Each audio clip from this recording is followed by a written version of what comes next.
Chapter 11-17. Sixth Young Master, can we touch it? Commander Ling Si Ling De Chong asked excitedly and nervously. As the commander in charge of the firearms division, he had a natural affinity for firearms. When he saw the powerful cannon, he was as excited as a cavalry seeing a good horse.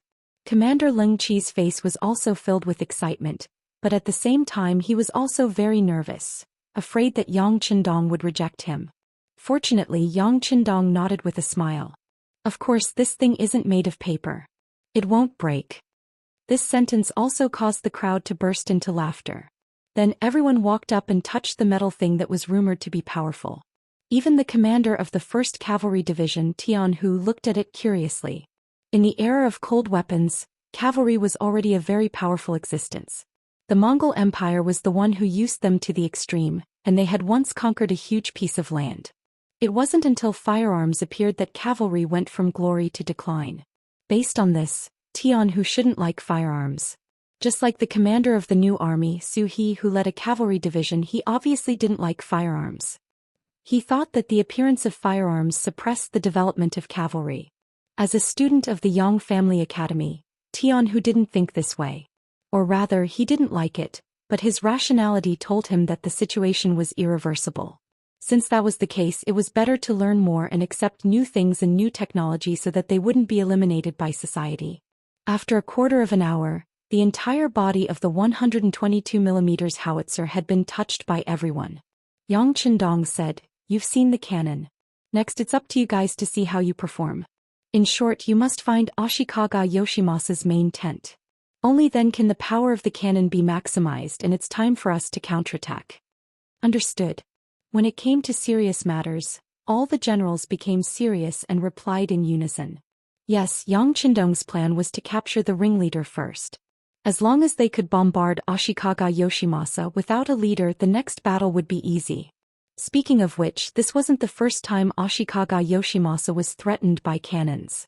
When the emperor was still alive, he had bought the Type 59-1 130mm cannon from the 5-star army through his daughter, Princess Junko.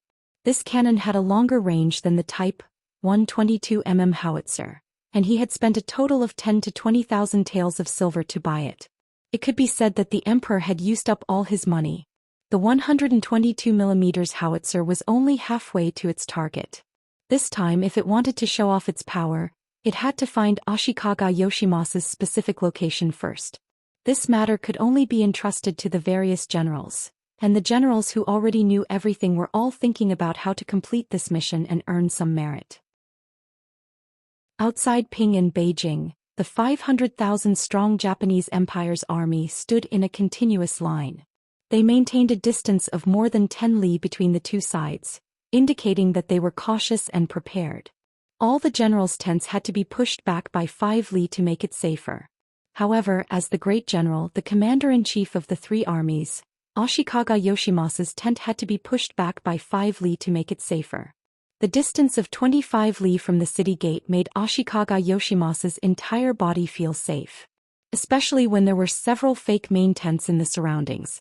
Unless the high-ranking generals knew the inside story, it would be difficult to tell which one was the real main tent and which one was his shelter.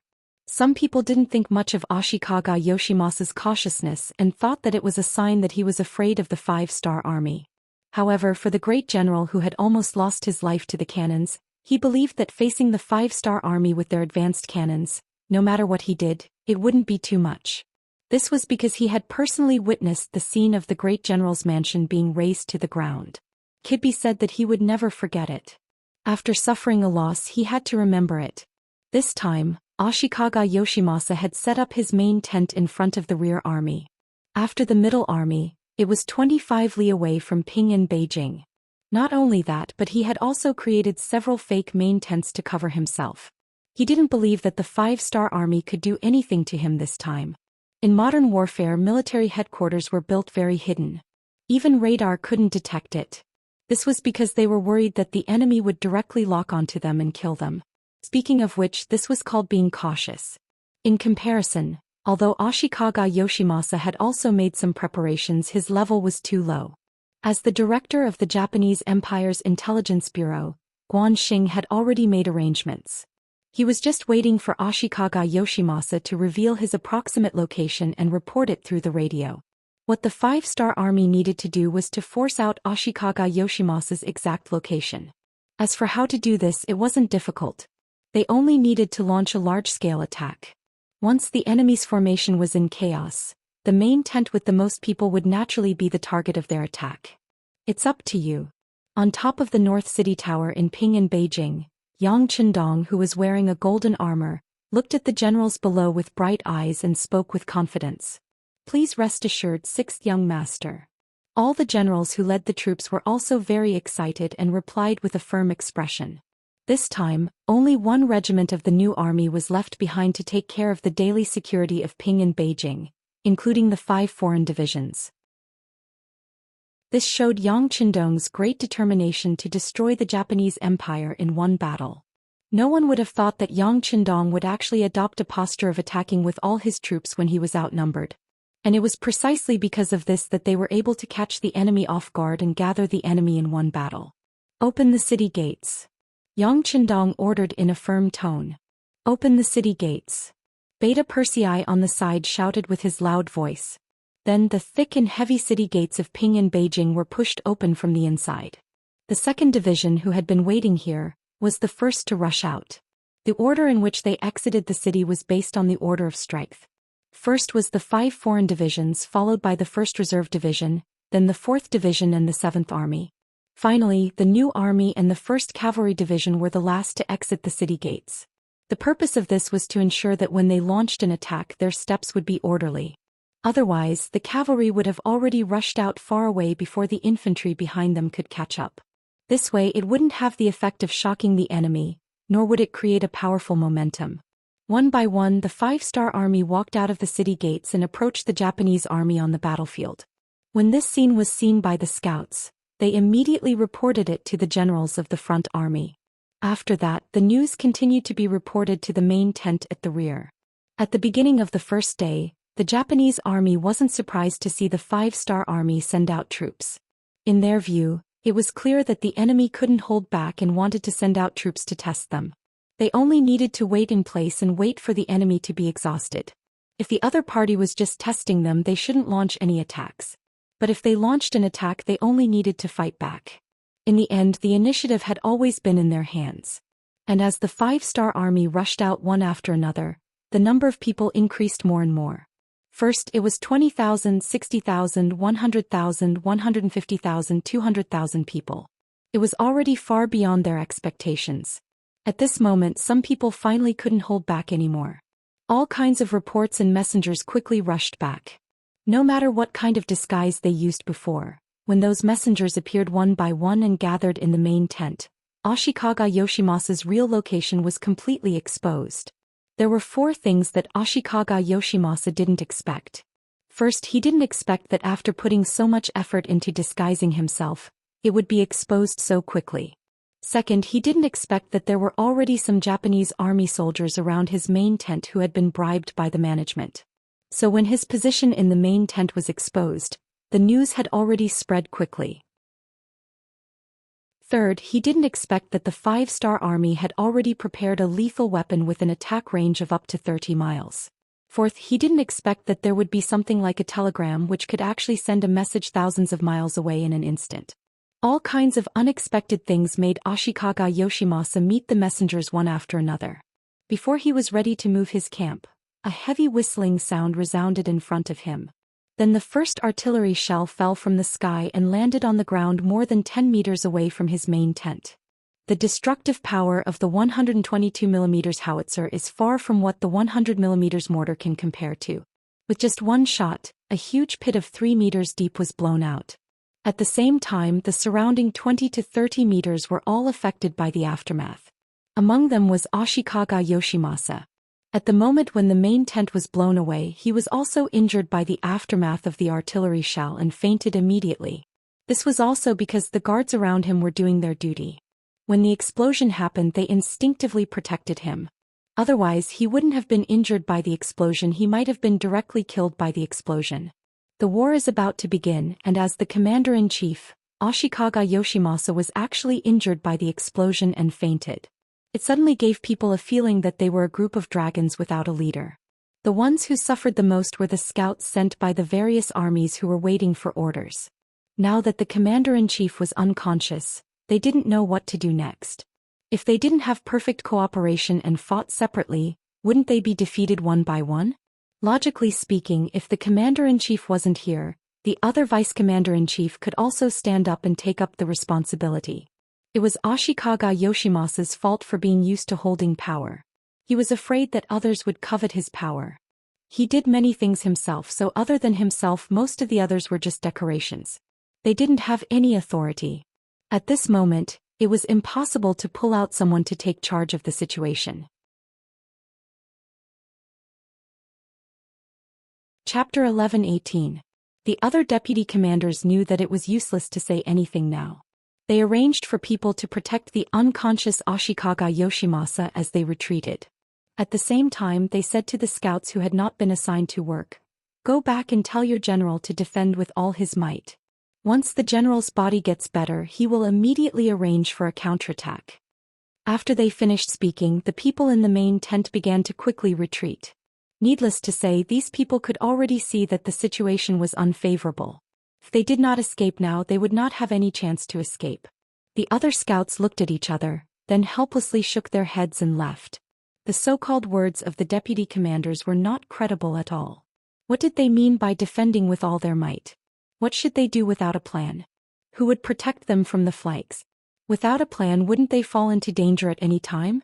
The scouts were very confused. The only thing they could do was to report back what they saw.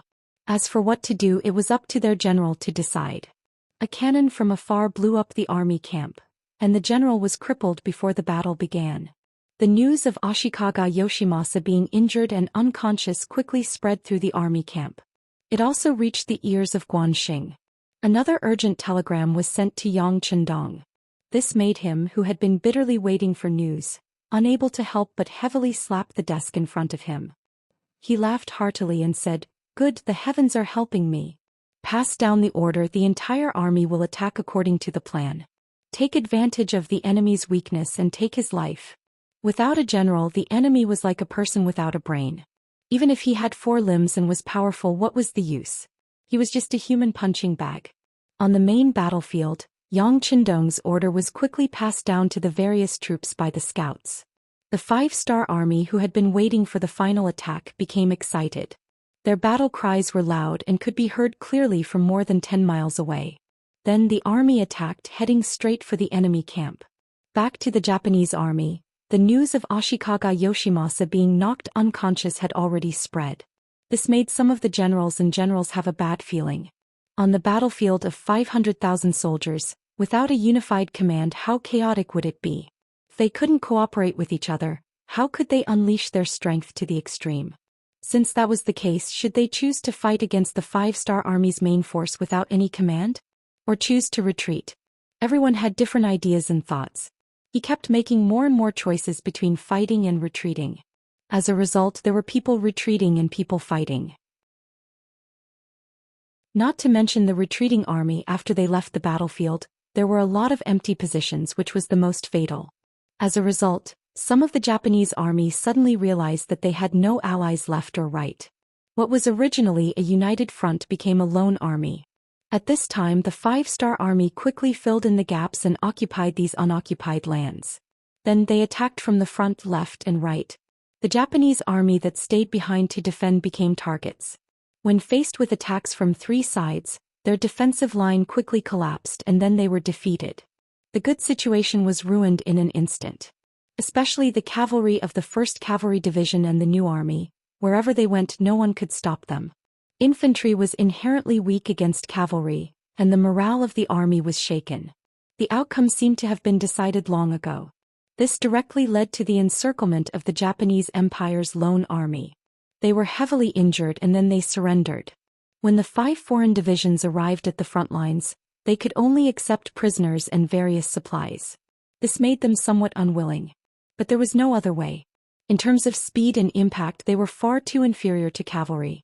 Only the 4th Army Division, the 7th Army, and elite infantry like the 1st Reserve Division could barely keep up with the cavalry and encircle or cripple the Japanese Empire. The development of the war went even more smoothly than planned. In just 3 days they had defeated nearly 200,000 Japanese army, and captured more than 180,000 of them. When the news reached the rear, Yang Qindong became very excited. He gave the order that the remaining soldiers should chase after the enemy and not follow the example of an overlord. The progress of the war was so smooth that it was impossible for the 5 foreign divisions to complete the task of cleaning up the battlefield and seizing supplies. Based on his past experience, Yang Qindong waved his hand and called for the other foreign and Han people who had already moved to Ping and Beijing to rush to the front lines and help the army clean up the battlefield. They would then distribute the spoils according to their work and reap the benefits. After coming to this world, Yang Qindong felt that some things had changed.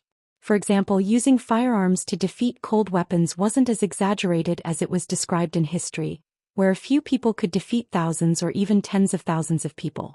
Everything depended on the will to fight. If a few people with firearms were to face off against hundreds of Suicide Squad members, they wouldn't even dare to say that they could win, let alone thousands or tens of thousands of people. This was also the reason why he still couldn't achieve success even though he had a cold weapon army. Zhu Di, the founder of the Ming dynasty, had brought a firearms camp to conquer the grassland. But didn't he still win and lose against the grassland cavalry? It didn't mean that he had won a one-sided victory. Of course, some things didn't change, such as the power of the people. Everything had been proven when the dynasty of Phnom Penh was destroyed. The reason why a country was destroyed in 31 days was because of the help of the people. Now he wanted to copy the path of success and borrow the help of the foreign people in Ping and Beijing. Yang Qindong, who had always advocated for the unity of the army and the people, gave his orders. While it was hard to say whether the local aborigines would agree, but a portion of the Hans who had migrated from other races would respond enthusiastically. Some of them were even experienced enough to drive their own carriages out of the city in order to help the army transport more supplies. When tens of thousands of people entered the battlefield and the number was still increasing, the pressure on the 5 foreign divisions was suddenly reduced. They could finally keep up with the pace of the other main forces. The follow-up forces followed. When Yang Qindong was about to take a breath, the intelligence bureau suddenly reported that a Japanese army of tens of thousands had appeared in the southwest of Ping and Beijing. They were marching rapidly towards Ping and Beijing. The leader was the first general under Ashikaga Yoshimasa, Maori regularization. It turned out that when the news of the Japanese army's defeat and the general's injury and coma reached the Shanin Road, Maori regularization felt that something was wrong. After thinking about it, he decided to take advantage of the fact that Ping and Beijing's military strength was empty to seize the place. In this way, it would be equivalent to cutting off the 5-star army's path of retreat. Perhaps it would be able to reverse the entire situation. With this idea in mind, Maori regularization left behind the main forces to continue crushing Sensei Naganabu, while he brought 20,000 soldiers and rushed towards Ping and Beijing. He wanted to take the Japanese Empire by surprise and reverse the situation. He wanted to be the hero of the Japanese Empire. 20,000? When he heard this result, Yang Qindong's eyes flashed with a trace of worry. At this time, the main forces of the 5-star army were constantly chasing after the Japanese Empire's army and inflicting heavy losses on them. If he wanted to call them back, it wouldn't be possible in a short period of time. On the contrary, it might cause an accident to the originally victorious situation. However, if he didn't call back the reinforcements, the current Ping and Beijing only had his 1,000 black cavalry and a regiment of new army cavalry. The total number of people was only 3,000. Considering that the security of the city couldn't be left unguarded, especially since most of the foreign races had already left the city and most of the Japanese Empire's natives were in the city, it was even more important to leave some defensive forces behind. Then let's fight. Yang Qindong quickly made a decision. He was determined to bring the 1,000 black cavalry and create another miracle. The black cavalry was Yang Qindong's ultimate bodyguard. Logically speaking, they should be the safest. However, on the battlefield they had repeatedly become firefighters. Whenever there was danger, they would rush there. Who knew how many times they had played the role of a hero who won against a large number of enemies? This time they had no choice but to go into battle and fight against a large number of enemies. He called the cavalry commander of the new army over and handed over the task of guarding Ping and Beijing. He told him that he must guard the city gate. If there was no other choice, he could close the gate and defend the city. Naturally, the commander was somewhat unwilling to do so. He even proposed that the sixth young master stay at home and he would lead 2,000 cavalrymen into battle. You can't do it. This is not something that the Black Cavalry can accomplish. Yang Qindong smiled and rejected the other party's good intentions. This time it wasn't that he looked down on his soldiers. It was the most correct choice from a practical point of view. After the decision was made, the 1,000 Black Cavalry were not afraid. On the contrary, they were all eager to fight. This could be seen from the fact that they began to wipe their sabers and constantly check their firearms and equipment. Fighting against 20,000 with 1,000 was an impossible task for any other army. Even the most elite 1st Cavalry Division might not be able to do it. However, when it came to the Black Cavalry, it was indeed a habit. They had impenetrable black armor, the most advanced firearms, the most tyrannical individual combat power, and the most powerful military leader in the world, Yang Qindong. When all these were gathered together, they were destined to create miracles and reach the peak of life. Among the 1,000 Black Cavalry, 200 of them were added later. Naturally, they were also the best in each army. They had all joined the 5-star army for more than 2 years and were completely politically qualified and loyal people. Not only that, many of these people were already officers before they joined the Black Cavalry. Some were platoon leaders and some were even deputy company commanders. Some of them had great futures ahead of them, but the allure of joining the Black Knights and Dragon Guards was even greater. To be able to join this group was already the greatest achievement and glory of a lifetime. The Black Cavalry was the personal guard of the 6th young master. With this qualification, they would not show any fear even when facing some division commanders or even army commanders. Once they left a good impression in the eyes of the 6th young master, they could expect a great future. Chapter 11-19. Their luck was good. Not long after they joined the Black Cavalry, they encountered a bloody battle with 20,000 enemies. They couldn't help but feel excited. These Longwei soldiers, who were originally grassroots officers, never knew what fear was. The morale of the soldiers was high. When they were gathered together, all the Black Cavalry soldiers had the will of the Grim Reaper in their eyes. Especially when Yang Qindong appeared in front of them on the back of the white dragon, wearing a golden cloak, each and every one of them anxiously puffed out their chests, striving to show their best side. Very good, I've seen your high-spirited side. I also believe that it won't be long before some of you return to the army and take charge of it. I believe that at that time, everything you've experienced here will be unforgettable for the rest of your lives. Now it's time for me to bring you guys to create a miracle. Are you guys confident? Yang Qindong said with satisfaction when he saw the fighting spirit of the warriors that was about to burst out of their bodies. Be ready at all times. Go. Yang Qindong took the lead and the 4 of them walked straight to the north gate of Ping in Beijing. In the direction of Dongbua County, a 20,000-man army was rushing towards Ping in Beijing. The leader was impressively Maori Regularization, who was wearing a full suit of armor. At this time his eyes were slightly anxious and his eyes were a little bloodshot. This was the result of rushing through the night. Ever since he received the news that the Supreme General was seriously injured and in a coma, Maori Regularization seemed to have aged 10 years in an instant.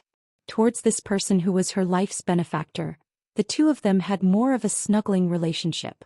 It could be said that if one of them was successful, the whole would be successful. If one of them was defeated, the whole would be defeated. If something happened to Ashikaga Yoshimasa, as his trusted aide, it would be difficult for him to have a foothold in the entire Japanese Empire. He was more anxious than anyone else, and after a little hesitation he made the decision to attack Ping in Beijing. In his opinion, once Ping in Beijing was captured, it would be tantamount to disrupting the 5-star army's formation, creating enough time for the great general to sober up and resume his command. This way there was still hope for the overall situation to be salvaged. Only then would he be able to walk towards glory again. Full of ambition, Maori Regularization appeared. He who was walking at the front suddenly stopped in his tracks. He waved his hand and gestured for everyone to stop moving forward. Then he tilted his head to listen to something. Thump. Thump thump thump. Thump thump thump. The sound of hooves landing on the ground was endless, powerful and orderly. It's cavalry. The experienced Maori Regularization immediately voiced out his judgment. After he shouted, two groups of Japanese army soldiers came out from behind him. One of them held an iron shield while the other held a strong bow. This was a well-trained army, and it was also what the Maori regularization relied on to conquer the world over the years. It was unknown how many times they had turned defeat into victory and how many contributions they had made. But now they had finally met their match. The shield-bearers were in front, while the archers were behind, forming a human wall. Just as all of this was done, rows of black armored cavalry appeared in his line of sight. The cavalry only revealed their noses and eyes. From afar they gave off a gloomy and cold murderous aura. The bright red 5-star flag fluttered in the wind. It was so eye-catching that the Maori regularization couldn't help but slightly squint his eyes. He had already expected it to be the 5-star army cavalry, but the appearance of the enemy still gave him a fright. With his many years of combat experience, he had a feeling that although the cavalry wasn't large in number, their combat strength wouldn't be too weak. Looking around, the originally nervous Maori regularization couldn't help but let out a sigh of relief. It wasn't for anything else, but because he realized that the cavalry wasn't large in number. There were only about 1,000 of them, which gave him a sense of relief. So what if the 5-star army was powerful? So what if the cavalry was good at fighting? In the end there were only 1,000 of them. 20,000 against 1,000. He was still full of confidence. Archers, prepare to attack from afar. Spearmen, prepare to engage the enemy in close combat. Shield-bearers, support each other. As long as we can block their first wave of attack, victory will be ours. Maori regularization shouted loudly to reassure the soldiers. This was a normal tactic used to deal with cavalry. The other side only had 1,000 people.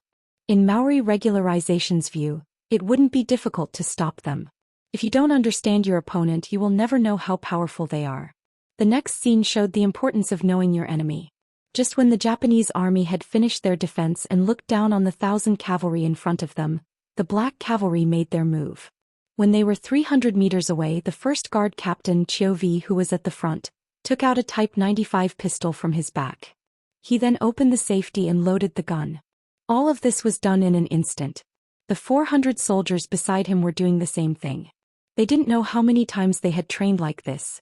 For some people it was already integrated into their lives. They could do it even with their eyes closed. The 400 Type 95 pistols were ready to fire. With the first gunshot from Cho Wu's hand, they started to sweep the area and start the massacre mode. Shooting while on a horse, due to the unstable state of the body and the recoil of the gun, it would often cause the muzzle to deviate. Then it would cause the bullets to run out. All of these could be made up for through continuous training. Not to mention the Japanese army on the other side had already gathered together. As long as the general direction was not wrong, one shot could always hurt some people. Under the next 100 spears, this result was fully confirmed. Under the sound of gunfire, bullets whizzed out and flew horizontally, landing in the camp of the opposite Japanese army. The defenseless Japanese soldiers fell one by one and blood splattered one after another. The more bullets flew out, the more concentrated the gunfire became. This meant that more and more Japanese army soldiers were killed. Due to the density of the bullets, the Japanese army's battle formation first had individual soldiers fall to the ground after being hit. Then, like a contagious disease, a large area began to collapse. This was especially true for the Japanese army, who had exposed themselves and were ready to attack with bows and arrows. They became living targets and became the first targets to bear the brunt of the firepower. Gunshots came one after another. In the short distance of 300 meters, the black cavalry soldiers changed at least one magazine and at most two magazines. Bullets flew out like a dense rain, and the enemy's front door was wide open. The archers and lancers were in a mess. 2nd Battalion, move out with me. Dao Xiao, who had been waiting for an opportunity at the side, saw that the opportunity had arrived.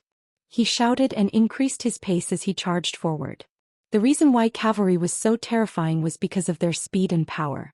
When a man borrowed the power of a horse, he could easily unleash a strength that was several times greater than his own. This allowed him to be invincible. When a man borrowed the power of a horse, he could easily open up a path where there was no one.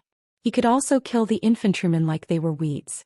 When the black cavalry unleashed these two advantages to the extreme, the Japanese army's infantrymen would collapse and fall into chaos. Compared to Chiovi's 1st Battalion, Dao Zhao's 2nd Battalion was more focused on attacking with momentum. Perhaps in terms of lethality, the cavalry sword was not as good as the 95 style. However, in terms of deterrence, the latter was much stronger. When the 400 black cavalry suddenly appeared in front of them, their warhorses leaped onto the heads of the shield-wielding Japanese army. Their swords flashed and landed on the heads of the shield-wielding Japanese army soldiers. As the swords flashed, the heads of the soldiers who still had their eyes wide open flew into the air. When the warhorses' hooves landed on the ground, the heads that had been separated from their bodies slowly fell to the ground. The smell of blood filled the air. Kill! Seeing that the 1st and 2nd Battalions had succeeded, Yang Chendong, who was wearing a golden cape, shouted. He led the remaining 200 black cavalry as the last remaining force and charged forward. At the same time, they were also the last straw that broke the camel's back. The sound of gunfire was still ringing out, but the swords had already arrived in front of them. At the same time, the black cavalry continued to approach them with their 7-star crossbows. They attacked again and again, catching the Japanese army off guard. They caught the Japanese army off guard and made the Japanese army dizzy. The 2,000 Japanese army in front of them quickly became stepping stones. They became the first batch of sacrifices on the battlefield. When they were all dead or had lost the ability to resist, more and more 5-star army soldiers came to the front of the formation. They were like torrential waves that constantly slammed against the weak sea wall. Waving the 4-foot-long sword that was larger than the ordinary cavalry sword, Yang Chendong rode on the white dragon as if he was in an unstoppable state. Every time he waved his arm and chopped down, there would be a large head flying into the sky. Every time the sharp cavalry sword fell and was raised, there would be streaks of blood flying everywhere on the battlefield. Under the leadership of Yang Chendong, with him as an example, the other black cavalry relied on their impenetrable armor to kill the enemy. They didn't care about defense at all. At this moment, their powerful lethality was displayed incisively and vividly. Finally, under the continuous slamming, the sea wall began to show signs of collapsing. When the moment came, the 20,000 Japanese army was shocked by the power of the black cavalry. Some of them began to turn around and run out of fear. No one didn't cherish their life. After all, it was only once. Under the premise of not having faith, high positions and generous salaries were just flowers in the water. They couldn't be touched or touched. How could they be more important than their own lives? Come back, come back. When he saw more and more soldiers turn around and run away, the front line began to weaken, and then became a defeated army without any fighting power. Maori regularization shouted from the bottom of his heart. At this moment, although his voice was loud, it wasn't enough to call back the people's hearts. At this moment, the general's shout was just a catalyst that increased the speed of the soldiers' escape. It was as if everyone was afraid of being caught by the general and killed for the crime of desertion. All they did was run faster.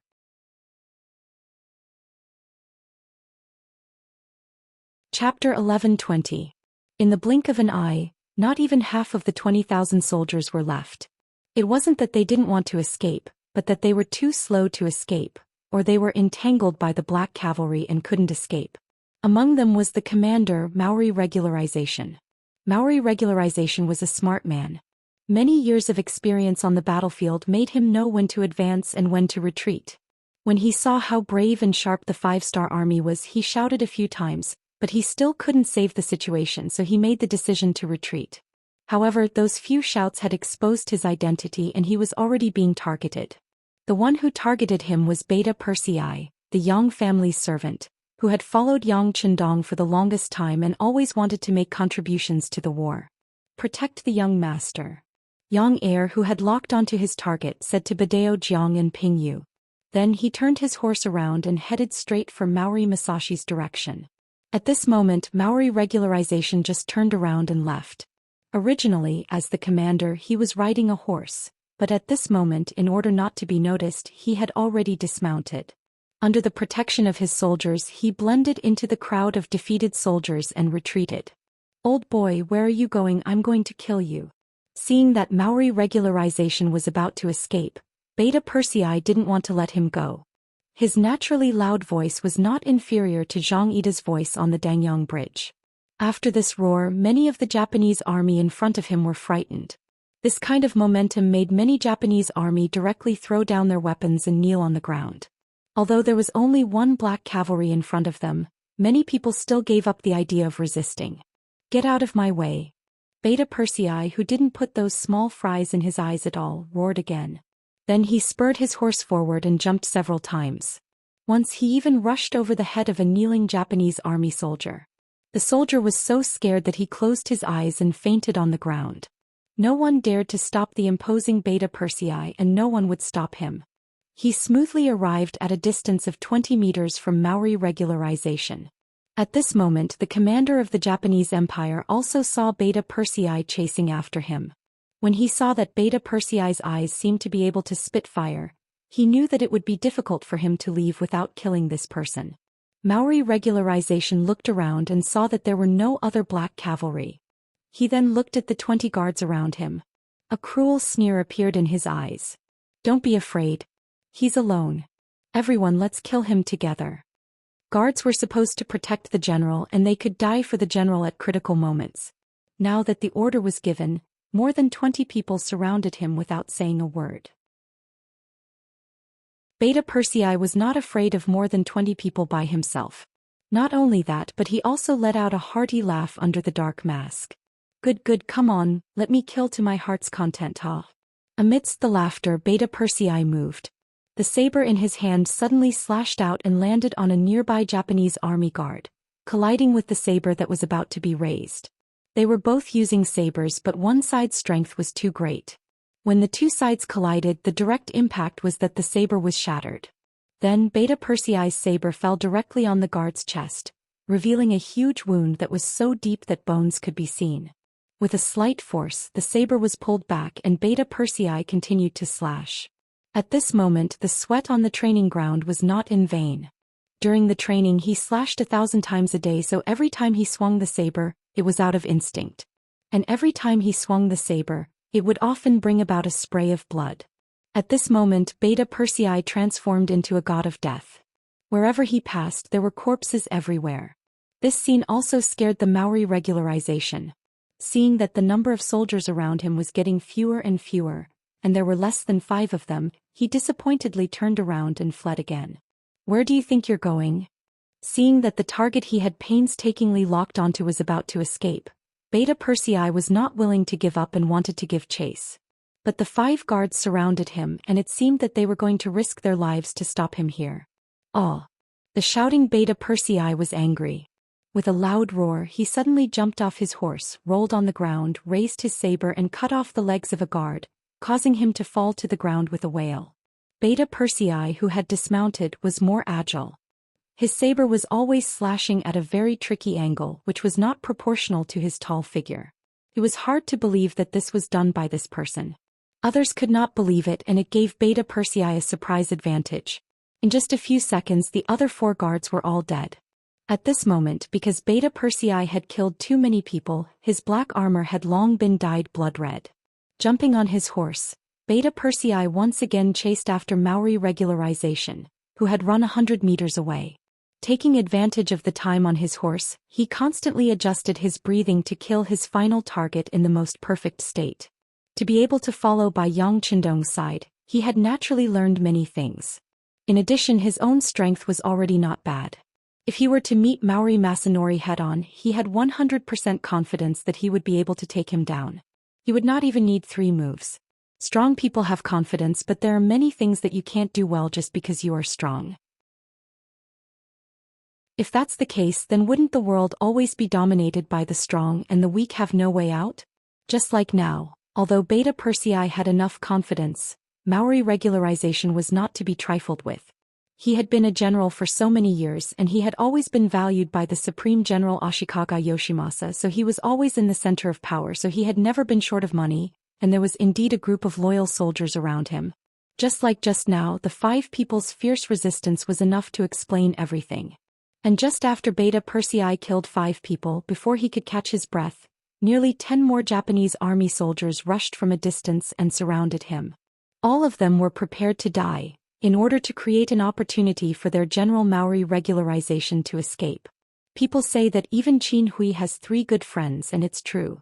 After all, the Japanese army had the advantage in strength, and even if the Longwei soldiers were brave, it was impossible to kill all the Japanese soldiers in a short time. Taking advantage of this opportunity, Maori regularization finally escaped, but of course he paid a high price. More than half of the soldiers who had followed him through life and death for many years died in this battle. Beta Persei, who was angry enough to kill all the Japanese army soldiers in front of him, cursed loudly, calling them cowards.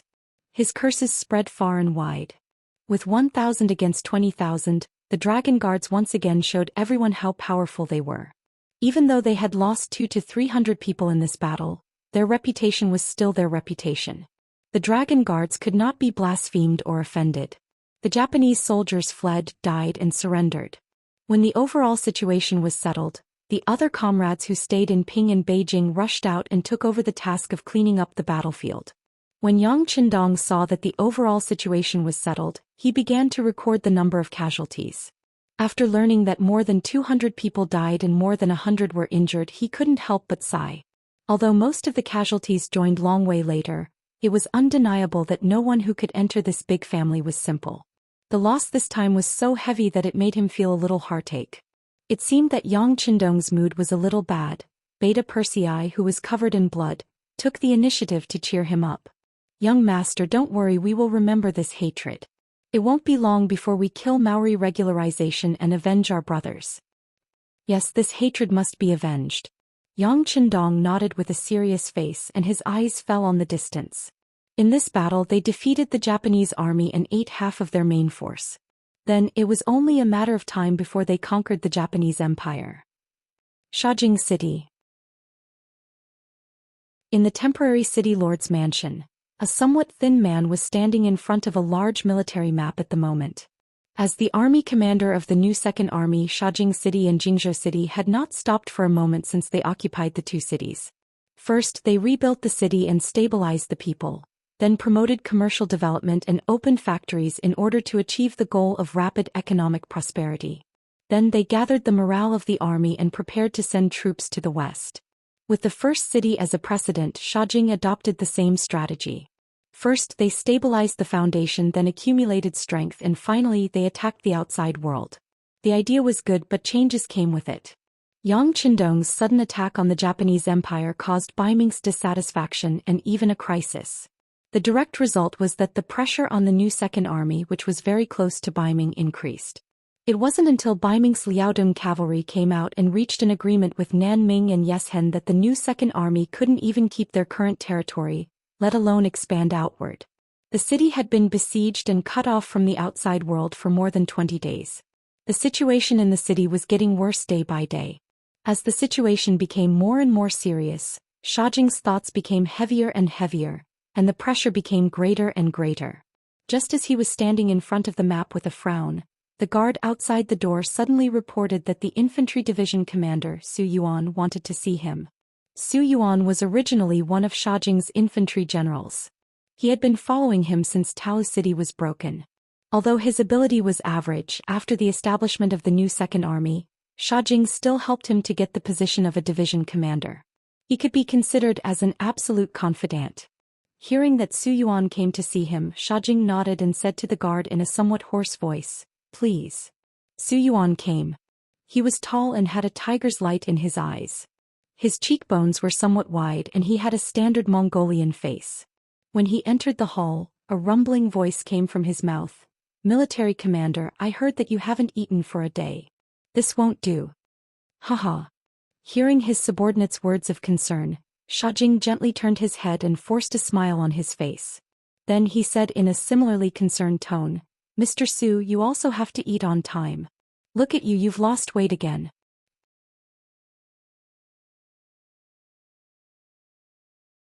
Chapter 11:21. "Sai, isn't this an old problem? When we were guarding Tao City, which one of our brothers didn't experience the feeling of being hungry? From then on we couldn't seem to gain weight." "Huh," Su Yuan said with a laugh. After saying that, he withdrew the smile on his face and looked as if he wanted to say something but stopped on second thought. Su Yuan's words brought back memories of the past. She seemed to have returned to the past when she didn't have enough to eat and didn't have enough to wear clothes. Her expression revealed an unnatural sense of guilt. After all, he was a general in the army. He was responsible for the fact that his brothers didn't have enough to eat. The room also became silent for a while because of this topic. It wasn't until 5 or 6 breaths later that she recovered her composure and asked, "Mr. Su, are you here for something? Did something happen to the Ming army outside the city?" "Oh, it's not that." Su Yuan answered very quickly, but he did stutter a little. For some reason his neck was flushed red. This scene fell into Shibi's eyes and it made him very curious. He knew his subordinate very well. Although his ability was average, he had a straightforward personality. He wouldn't frown even if a knife was on his neck. What could be so difficult for him? With curiosity, Shibi asked, "Mr. Su, did something happen?" Yes. Su Yuan, who didn't seem to know how to answer, simply admitted it directly. "What's the matter?" Seeing that Su Yuan had admitted to it, Shibi became even more curious.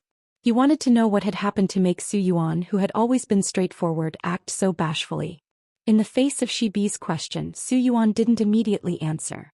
Instead, he took a deep breath, then stared at Shibi and said, "General, now our new second armies Shajing City and Jingzhou City are surrounded by Baiming, but I don't know if Bugnam of Gojoseon has any brilliant plan to help us out." When he heard this, Shibi shook his head and said, "I haven't received any new instructions from the 6th young master. I'm afraid we have to continue to wait." "Wait." Hearing this answer, Su Yuan seemed to become a little excited at this moment. He said loudly, "General, the siege has been going on for more than 20 days. Not to mention whether Baiming's army will suddenly attack the city. The brothers in the city are already panicking. If this continues, I'm afraid." Without waiting for Su Yuan to finish his words, Shibi asked calmly, "Wait, what did you say happened to the brothers in the city?" Su Yuan seemed to be in a difficult position. His eyes revealed a complicated expression, but then he seemed to have thought of something and said with a very firm tone, "General, I won't hide it from you. Some of the brothers in the city can't take it anymore and have already started to think of other methods." "Other methods? What methods?" "Don't tell me they are surrendering to Baiming?" To be chosen by Yang Chendong, Shibi was very smart. He immediately thought of something. Su Yuan, who was still thinking of an excuse to talk about this matter, let out a long sigh of relief. There were some things that one was afraid of not saying out loud, so one had to be coy for a while. But once it was said out loud, nothing else mattered. At that moment, he straightened his face and said, "Yes, military commander is right, but it's not a surrender. Using Wu Nan Wang's words, it's a battlefield uprising." "Battlefield uprising? Are you the leader?" Seeing how confident Su Yuan was when he said this, Shibi understood that his trusted subordinate was in Cao Cao's camp, but his heart was in Cao Cao's camp. No general is the leader. To Shibi's surprise, Su Yuan answered like this.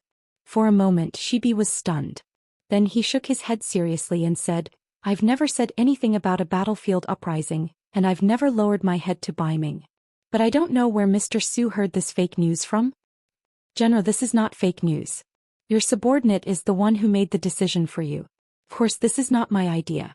It's the idea of some of my old brothers." It seemed like he had prepared his speech beforehand. When he said this, Su Yuan was very straightforward. As soon as he finished speaking, the hall once again became silent. Hearing the words "old brothers," Shri's expression became inexplicably shocked. But at the same time he thought of many things. He thought of the materials sent by the military inspectorate 2 days ago. It said that after the Baiming army besieged the city, Shajing City, which had just been restored to order, once again became chaotic. After the investigation by the inspectorate, the final target was the general's old brothers. They were the Mongolian veterans who had guarded Talu City together. It was because the matter involved these old veterans that the inspectorate did not make the decision to arrest them. Instead, they reported it to the general and asked him to make a decision.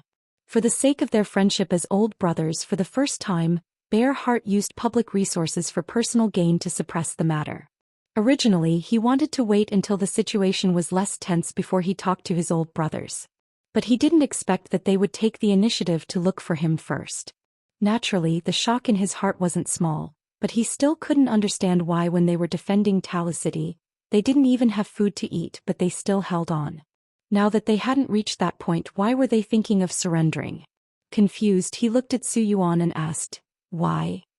General, our brothers are really afraid of living a hard life again. In the past few years, everyone's life has become better. They have found wives and some have even married several. Now we are not alone like before. Everyone has too many scruples. When he answered this question, Su Yuan's eyes were a bit red. It seemed that he was not very willing. Shibi did not look at Su Yuan. Instead he kept muttering, "Life is better so we can't suffer anymore, right? Haha, it is really easy to go from frugality to extravagance, but difficult to go from extravagance to frugality." People were often like this. When they had nothing they would go all out. Even if there was only a 1% chance they would still dare to fight. On the other hand, when they had everything they would not dare to take risks. Even if there was a 70% to 80% chance of success, they would still think twice. This was the case. His old brothers who did not know what death was were afraid of death. This was something that Shibi did not expect. Shibi lowered his head and pondered. His eyes were a bit red. He was really sad and disappointed. He did not expect that when he was in danger, the first to act was not someone else, but his most trusted old brothers. It was really difficult to judge a person's heart from his face. However, after a moment of silence, Shibi raised his head. When he looked at Su Yuan again, his expression was a lot more serious. "Old brothers, is this what you all mean? Have you thought about whether Baiming will accept your surrender? What's the benefit of doing so?" "General, the Baiming army said that as long as we surrender, everything will be fine. It is not impossible for our brothers to be promoted." Su Yuan quickly gave an answer to this question. It was precisely this answer that caused a glint of surprise to flash across Shi Baoer's face. He finally understood that Su Yuan had not come here casually. Instead he already had a plan. Rather than saying that he wanted to discuss with him, it was more accurate to say that he had come to inform him. Then there was another problem. How did they know the Baiming army's attitude towards him? With this confusion, Shibi asked, "Mr. Su, how did you know about this? I remember that the city gate has been closed for more than 20 days. Logically speaking, we should not be able to get in touch with the outside world. But my old brothers deliberately let us go when they were guarding the city gate. Oh, by the way, there is a Baiming merchant in the city called Rongshao. General, you should remember him. He is the middleman between us and Baiming." As if he knew that it was wrong for him to not follow military discipline, Su Yuan only said this sentence once and emphasized Rongshao. Rongshao. Hearing this name, Shibi nodded. "I know this person. Since the new Second Army occupied Shajing City, many Baiming merchants appeared here. Among them, Rongshao was the most famous one. It was because his business was very big and he was very rich. It was said that he had a lot of connections in the Baiming army. Now it seemed that he was clearly a spy sent by them." Hearing that Shibi knew who Rongshao was, Su Yuan immediately said, "Yes, that's him. He was the first one who privately told his subordinates about the Baiming army's attitude towards us." "What's your attitude? The 6th young master treated you well. Now that you are a division chief, are you still not satisfied?" Shibi said this with a somewhat angry and even a little harsh tone when it came to the issue of attitude. When talking about this matter, Su Yuan obviously became more confident. "Yes, I'm a division commander now, but this division commander position was only obtained through a request from a military commander. The new Second Army has 4 divisions in total. 3 of them are cavalry divisions. We are the only infantry division. Does this count as attaching importance to us?" "Ha ha ha ha." Hearing this answer, Shibi suddenly laughed a few times. At the same time she asked, "Su Yuan, oh Su Yuan, it seems that you are still blaming the 6th young master for not being a cavalry division chief." "Of course I blame him. We are a strong army galloping on the grasslands. Here only cavalry can display its advantage. What's the matter with an infantry division? Does this count as attaching importance to us?"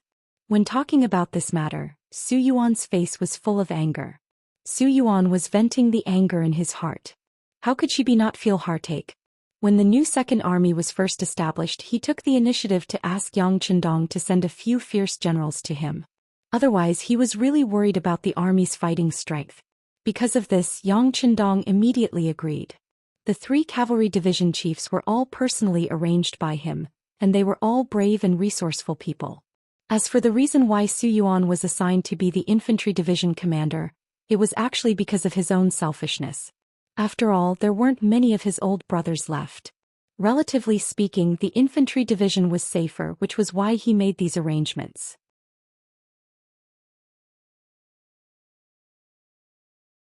Chapter 11:22. He had never thought that his kindness would lead to such an outcome. At this moment, Shibai did not know what to say. He even had an impulse to tell the truth.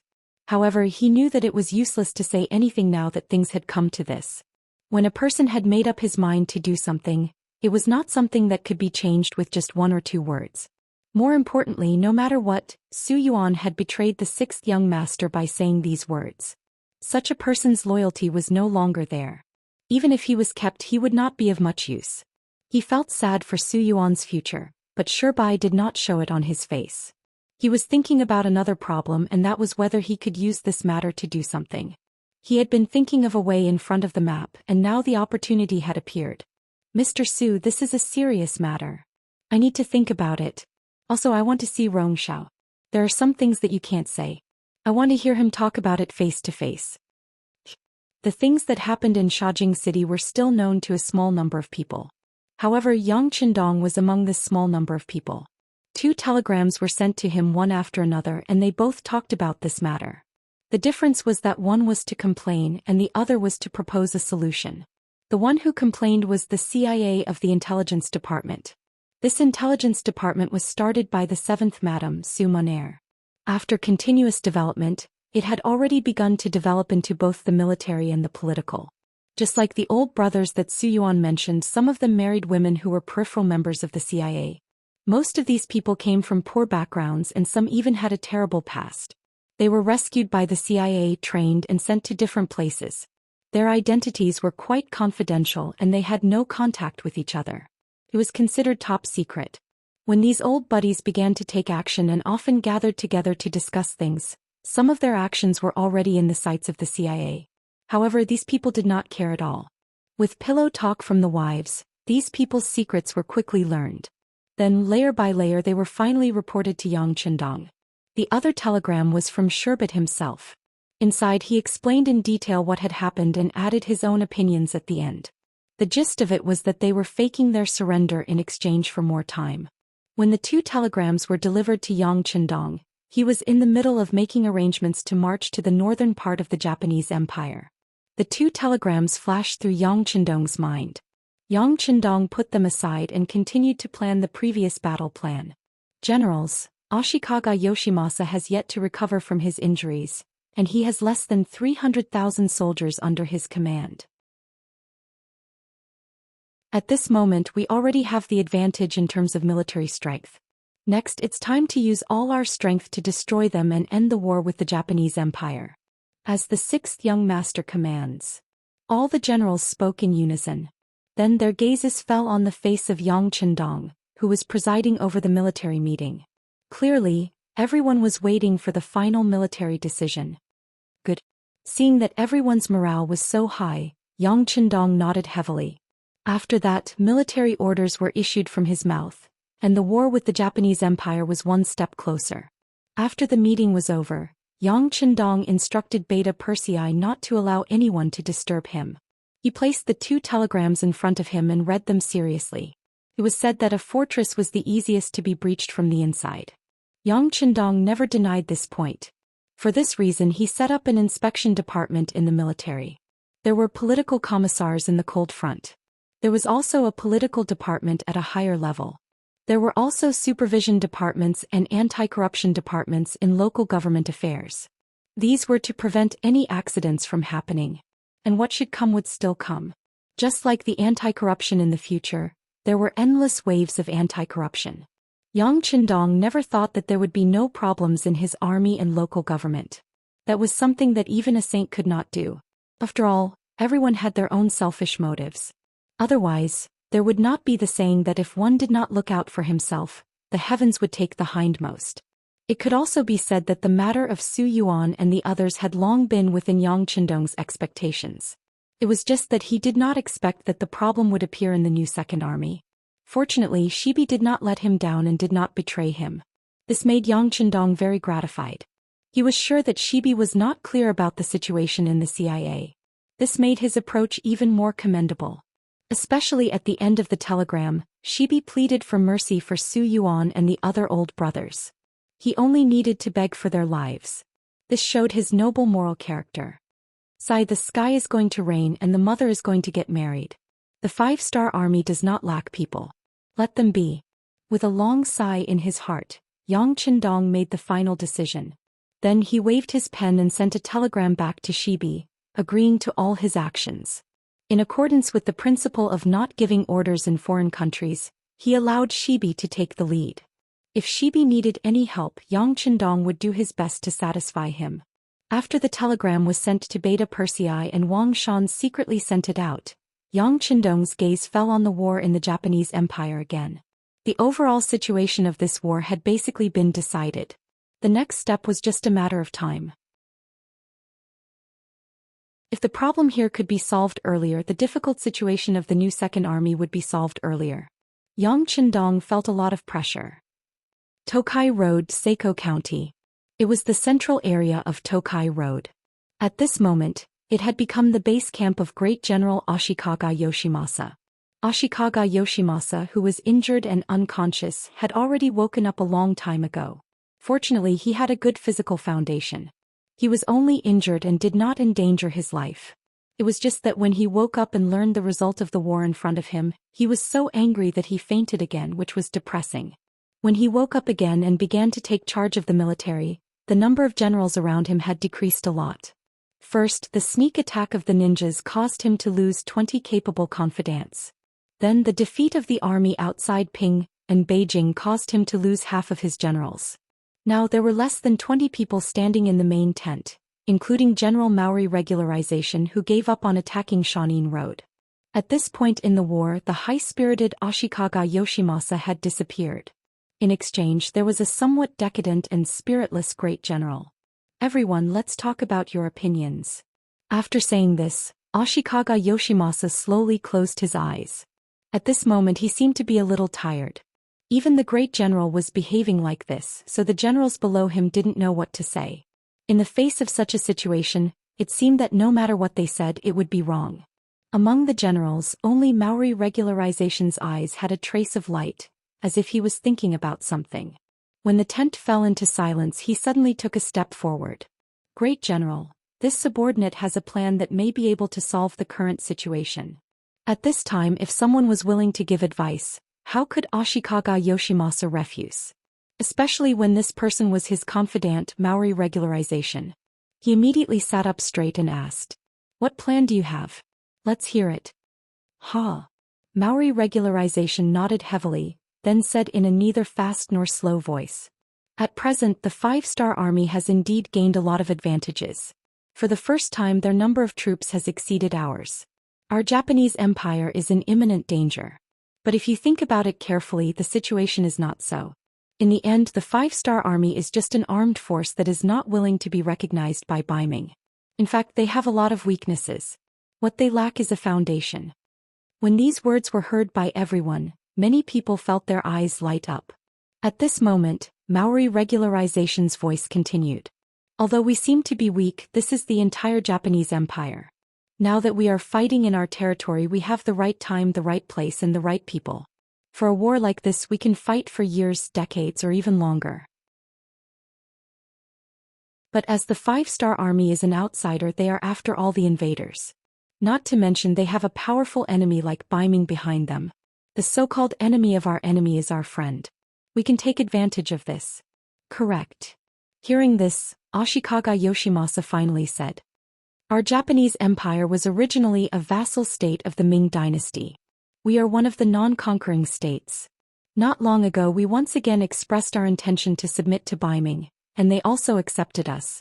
At this moment we are in danger, so they must help. Great General's words are correct. Now we only need to ask Beiming for help, and even agree to let their troops enter our Japanese empire. In that case, the 5-star army will be attacked from both sides and the situation will be reversed. At that time, driving out the 5-star army will not be a problem." Maori Regularization also nodded and said in agreement. "Well said." Great General Ashikaga Yoshimasa's expression changed and he laughed. "Once Beiming's army enters the Japanese empire, the 5-star army will not have any advantage. And if they still don't retreat, they will have to face a double attack from Baiming and himself. In that case, it will be difficult for him to support the overall situation. More importantly, once Baiming and the 5-star army start fighting, it will create a disaster for the Japanese Empire. This will create enough time for the Japanese Empire to strengthen itself. And all he needs to do is to pay the price of his dignity. In the face of the powerful Ming dynasty, even if he bowed his head once, so what? The most important thing is to maintain his position. In that case, he will be able to rise again in the Japanese Empire. As if he can already see the 5-star army being forced to retreat, Ashikaga Yoshimasa laughed and immediately announced that he will immediately send people to Baiming to ask for help. In order to obtain their support, he is willing to pay tribute every year, and he will not hesitate to send a large amount of money. Before, when Nankado was surrounded, Ashikaga Yoshimasa was not anxious. In his view, this was only a temporary problem, so he did not send people to build a ship and only asked for help from Baiming. But now it is different. With the advantage of military strength gone, he can finally put down all his dignity and send people to find a ship to Baiming.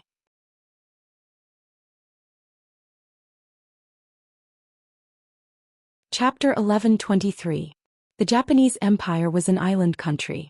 Not to mention the military's warships, even the civilians' ships were innumerable. It was just finding some ships to send a message to Baiming. It wasn't a big deal. For the sake of safety, 10 teams of envoys were sent out this time to guard against the 5-star army's interception on the sea. Ashikaga Yoshimasa was really careful. The 10 teams of envoys scattered. Some of them were intercepted by the 5-star army, so the news was leaked. But in the end, some ships were lucky enough to cross the sea and arrived at Baiming. Through the intercepted ships, the 5-star army knew about Ashikaga Yoshimasa's actions and reported it to Yang Chendong.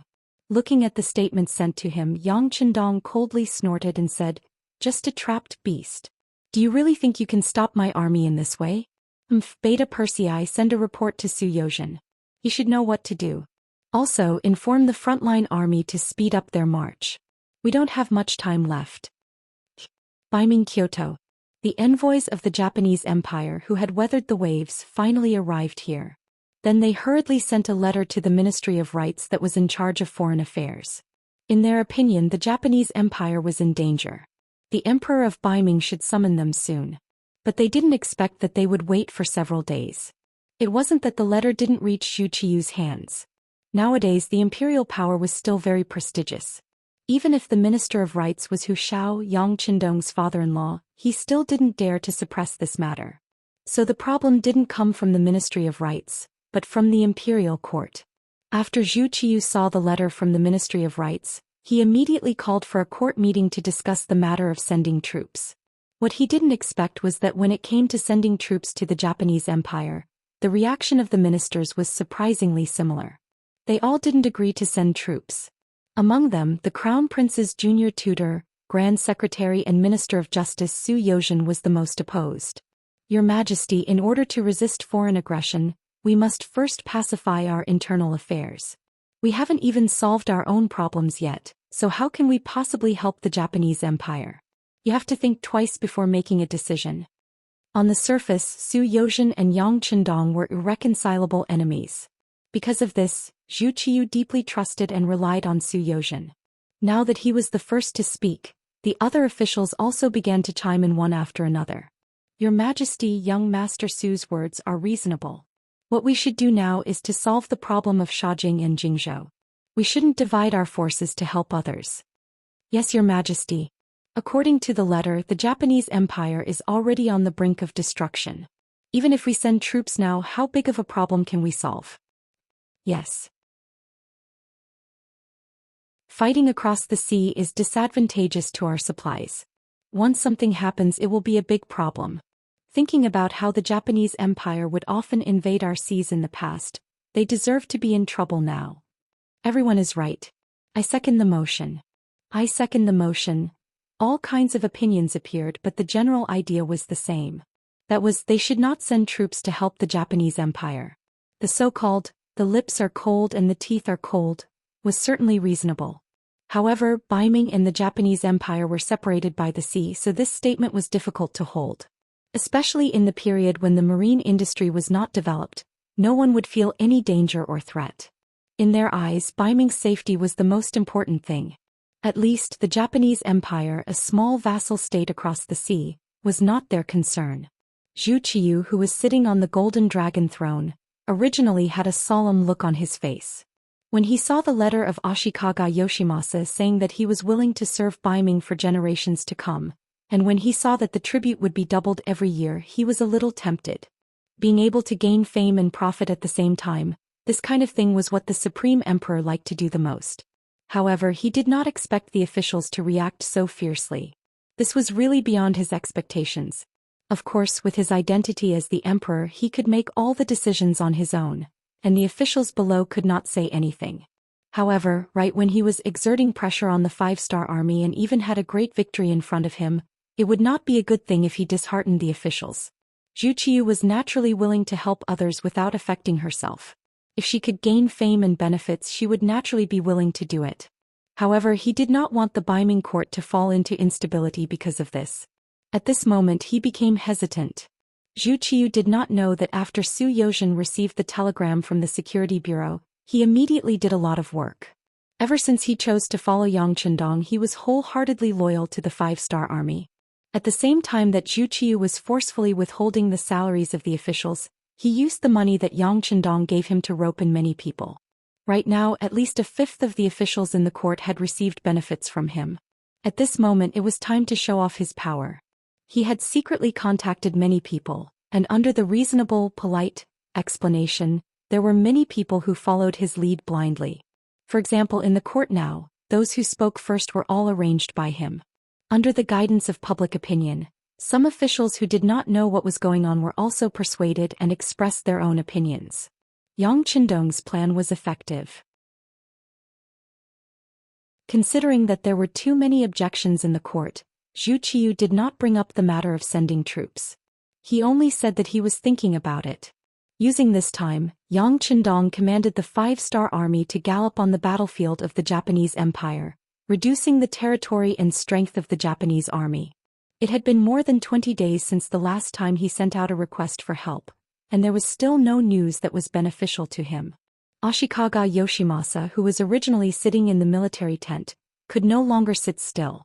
He once again called his trusted subordinate, Maori Regularization, to discuss how to solve the crisis.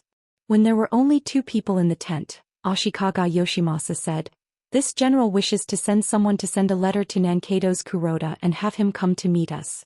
What do you think?" When Ashikaga Yoshimasa finished speaking, Maori Regularization's body clearly tensed up. The Japanese Empire's navy was still very strong and they had a lot of soldiers. Right now, there were at least 300,000 Japanese Empire's navy in Nankeido. This was also the foundation of the Japanese Empire's navy. It's just that the five-star army's navy was more powerful, especially the cannons on the ship had a longer range, so they didn't display their strength. But even so, the five-star army's navy didn't underestimate the strength of the five-star army. There was news that came back that the five-star army in Nankeido didn't attack, which was enough to explain everything. It was impossible for Ashikaga Yoshimasa not to know this, but now he wanted to transfer the navy out. Didn't he know that if he took the initiative to break through the siege, he would suffer heavy losses? But he still wanted to do this. The meaning behind it was a little bit personal. Maori Regularization's mind quickly thought of a possibility, that is, Ashikaga Yoshimasa was really afraid of the five-star army, so he left himself a way out. After all, with the help of the navy, they would have the ability to leave the Japanese Empire at any time. In addition to here, they could choose a new place to live. And without the help of a powerful navy, everything would be impossible. Could it be that the admiral is already prepared for the worst? Maori Regularization looked up at Ashikaga Yoshimasa and nodded. This is also good. Although we will suffer some losses, it's not a long-term solution. Since Ashikaga Yoshimasa has already made a decision, even if Maori Regularization wanted to stop it, it would be difficult for him to do it. If he didn't do it well, he would offend the admiral, which would be very bad for his future. Maori Regularization agreed, which wasn't beyond Ashikaga Yoshimasa's expectations. He smiled and said, "Very well, things are settled like this." Ashikaga Yoshimasa was indeed prepared to lose and escape. In the face of the powerful offensive of the five-star army, he knew that some things were irreversible, especially after he didn't get a reply from Beiming. This idea became even more firm. But what he didn't expect was that this backup plan accelerated the collapse of the entire Japanese army. Unlike the five-star army who had a radio station that was beyond this era, there were only two ways to send a letter to the Kuroda family. One was to send a letter by carrier pigeon, and the other was to send someone to deliver the letter. For the sake of insurance, both methods were used, and it was this decision that gave the five-star army time to prepare in advance. A carrier pigeon in the sky was not so easy to catch, especially a well-trained carrier pigeon. But this thing was not completely guaranteed. Accidents like carrier pigeons were not uncommon. In order to double insurance, Ashikaga Yoshimasa sent an inconspicuous civilian ship to Nankeido. Things went bad because of this civilian ship. The outskirts of Nankeido were already completely sealed off. Even Han Chinese civilian ships and merchant ships were not allowed to pass inspection, let alone a civilian ship of the Japanese Empire. So under the strict inspection, the messenger was found, and the matter of the Supreme General giving the order to break out of the encirclement was no longer a secret. His subordinates immediately reported the situation to Yang Qindong with a telegram. After hearing this, Yang Qindong, after serious consideration, decided to beat them at their own game. If everything was peaceful on the grasslands, Yang Qindong was not prepared to give any Japanese army a way out. They could only choose to surrender or die. But now the situation on the outskirts was not good, and the new Second Army could face a big problem at any time. Time waited for no one, and the Japanese Empire's matter had to be solved quickly. Among them, the Japanese Naval Division was in existence that gave Yang Qindong a great headache. 300,000 soldiers, a great advantage in terms of numbers, plus the existence of small cannons, it would not be easy to bite this hard bone. In addition, this Kuroda was not someone to be trifled with. According to the intelligence personnel hidden in Nankeido, the security there was stable, which eliminated the possibility of an internal attack. Yang Qindong was worried about how to deal with this group of Japanese army and how to occupy Nankeido to solve his own problems. However, the Supreme General Ashikaga Yoshimasa's order made him see an opportunity.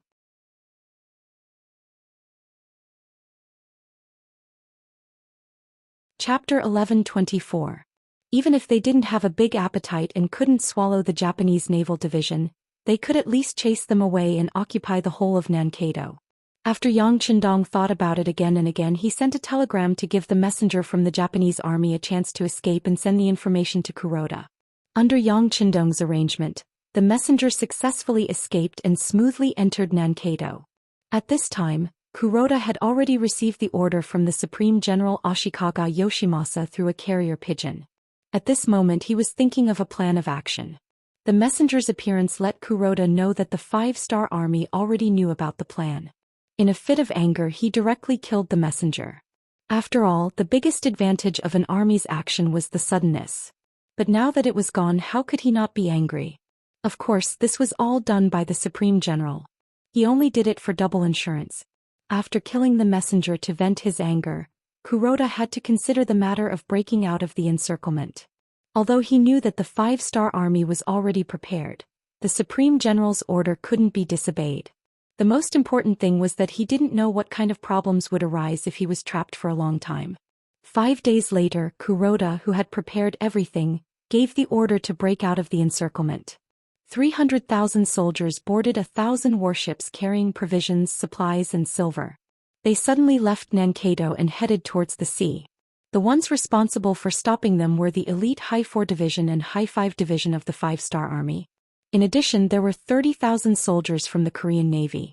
In total, there were less than 50,000 soldiers. Facing the 300,000 Japanese army, even if they were prepared and had the advantage of artillery, they still couldn't stop them all. In the end, after 3 days and 3 nights of battle, only half of the Japanese army's forces were left behind and escaped. After that, the 2 division commanders sent a telegram to Yang Qindong to ask for forgiveness. However, Yang Qindong, who had already expected this result, didn't blame them. Instead, he rewarded them and gave the order to continue the chase.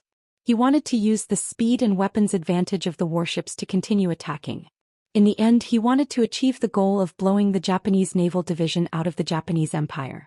The battle on the sea continued, and the two sides on land also fought back and forth many times.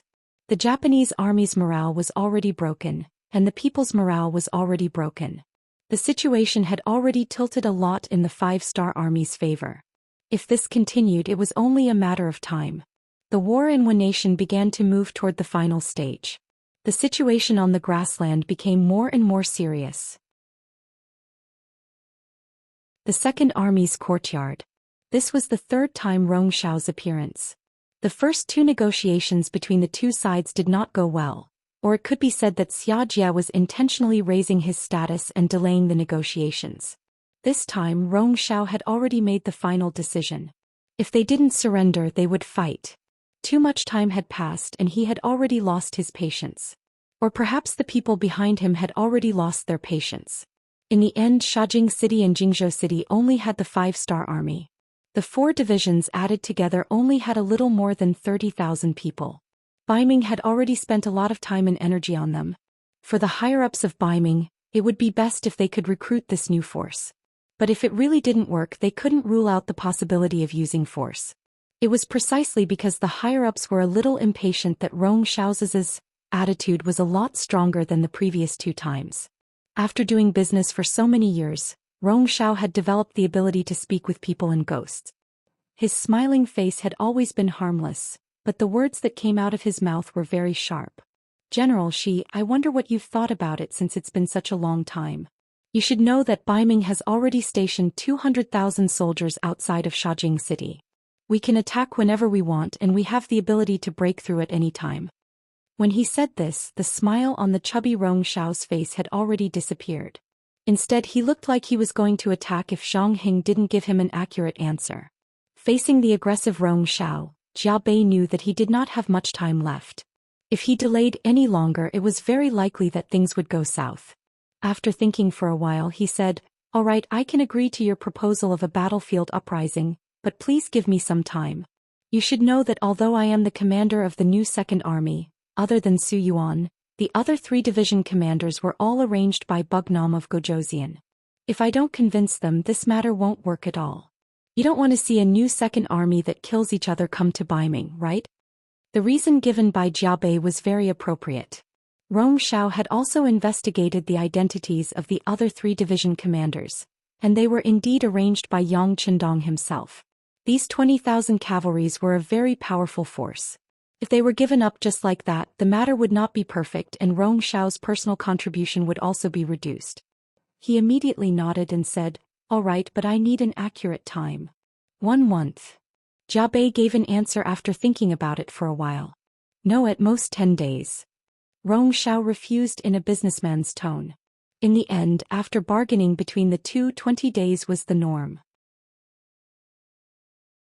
In other words, after 20 days, if Jia Bei still could not lead the new Second Army to Baiming, then the Baiming army outside the city would launch a military operation. First city. As the largest city under Xianxia's influence on the grassland, and also one of the earliest cities built, it was still prosperous. Although the external environment was a bit tense during this period, the people living in the city were not affected much. This naturally had an inseparable relationship with the powerful new army stationed here. As the highest leader of the military department other than Yang Qindong, Tiger's Mane fully showed enough ability to manage the new army in an orderly manner. Even the rampant Baiming Liaodong cavalry never had the intention to attack them. Even when they took action, they would often be 200 miles away from First City. It was also because of this arrangement that the two sides had the intention of not interfering with each other.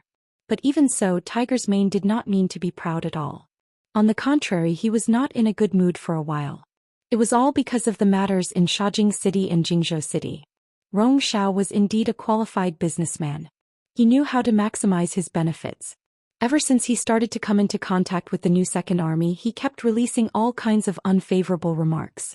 Just yesterday, a new piece of news came out, saying that it wouldn't be long before the heavily besieged new Second Army would fall into the arms of Northern Ming. When the news came out, Tiger's Mane naturally did not believe it. He did not even send a telegram to Yang Qindong. He knew that these things would naturally be handled by the intelligence department. What he had to do now was to deal with all kinds of accidents that might happen next. In the new army's military department in the city, Tiger's Mane invited the city lord Yu Mian and the logistics division commander Yang Si to sit down in a very quiet room. Yang Si, as the person in charge of logistics and with the lowest position, should be doing the work of pouring tea. While pouring tea for Tiger's Mane and Yu Mian, he did not stop talking. The two of you looking at your frowns, you don't really think that Commander Shi will defect to the enemy, right? Even if you don't believe him, you should believe in the young master's judgment. Yes, I have also come into contact with this person and I know him better. He probably won't betray the sixth young master. Yu Mian also agreed. Probably. Tiger's Mane chuckled and shook his head. Didn't you hear what the sixth young master said? There is no such thing as loyalty, it's just a matter of whether the bargaining chip for betrayal is enough. After all, this Shibei is not Han, nor is he our old brother. Now that he is heavily surrounded by the Baiming army, I wouldn't be surprised if he did anything to protect himself. After Tiger's Mane finished speaking, Yu Mian fell silent. Actually, from his words, it could be seen that he did not have much confidence in himself. What he said was just to unite everyone and not to casually suspect his colleagues. But now even Tiger's Mane said that he was suspicious. Of course, it was not good for him to say anything. Yang Si, on the other hand, frowned after hearing this. He had already finished pouring tea and came down from the table. His right hand gripped a teacup tightly as he thought of something and said, "Since all of you are suspicious, why don't you report this to the young master? The young master must already know. It's just that he hasn't sent a letter yet.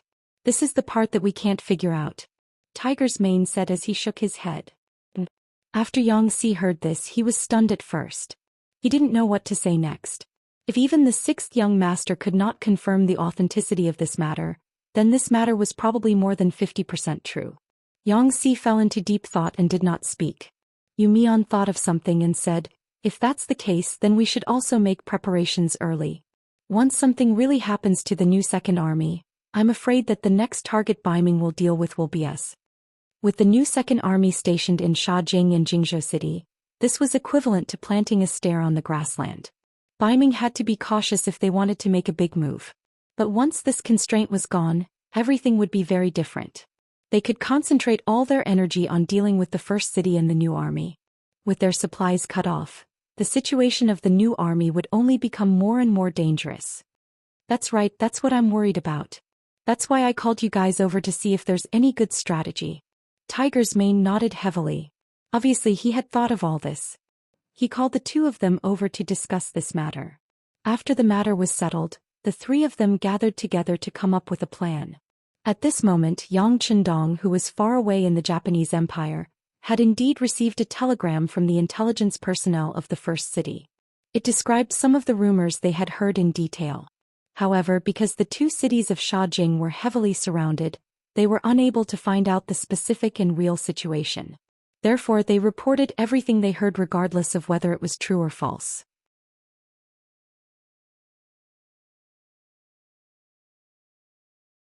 Chapter 1125. Looking at the contents of the telegram in his hand, Yang Chendong's eyes flashed with a sharp light. In his heart he had sentenced Rong Xiao to death. All along, Yang Chendong had a natural closeness to the Han people. Even though they were both merchants, the treatment of the Han merchants was much better. Whether it was the price of goods or the ratio, it was much higher than that of the foreign races. For this reason, many people had raised objections, but he had ignored them. It could be said that this policy had allowed many Han merchants to earn a lot of money, and Yang Chendong's reputation had always been very good.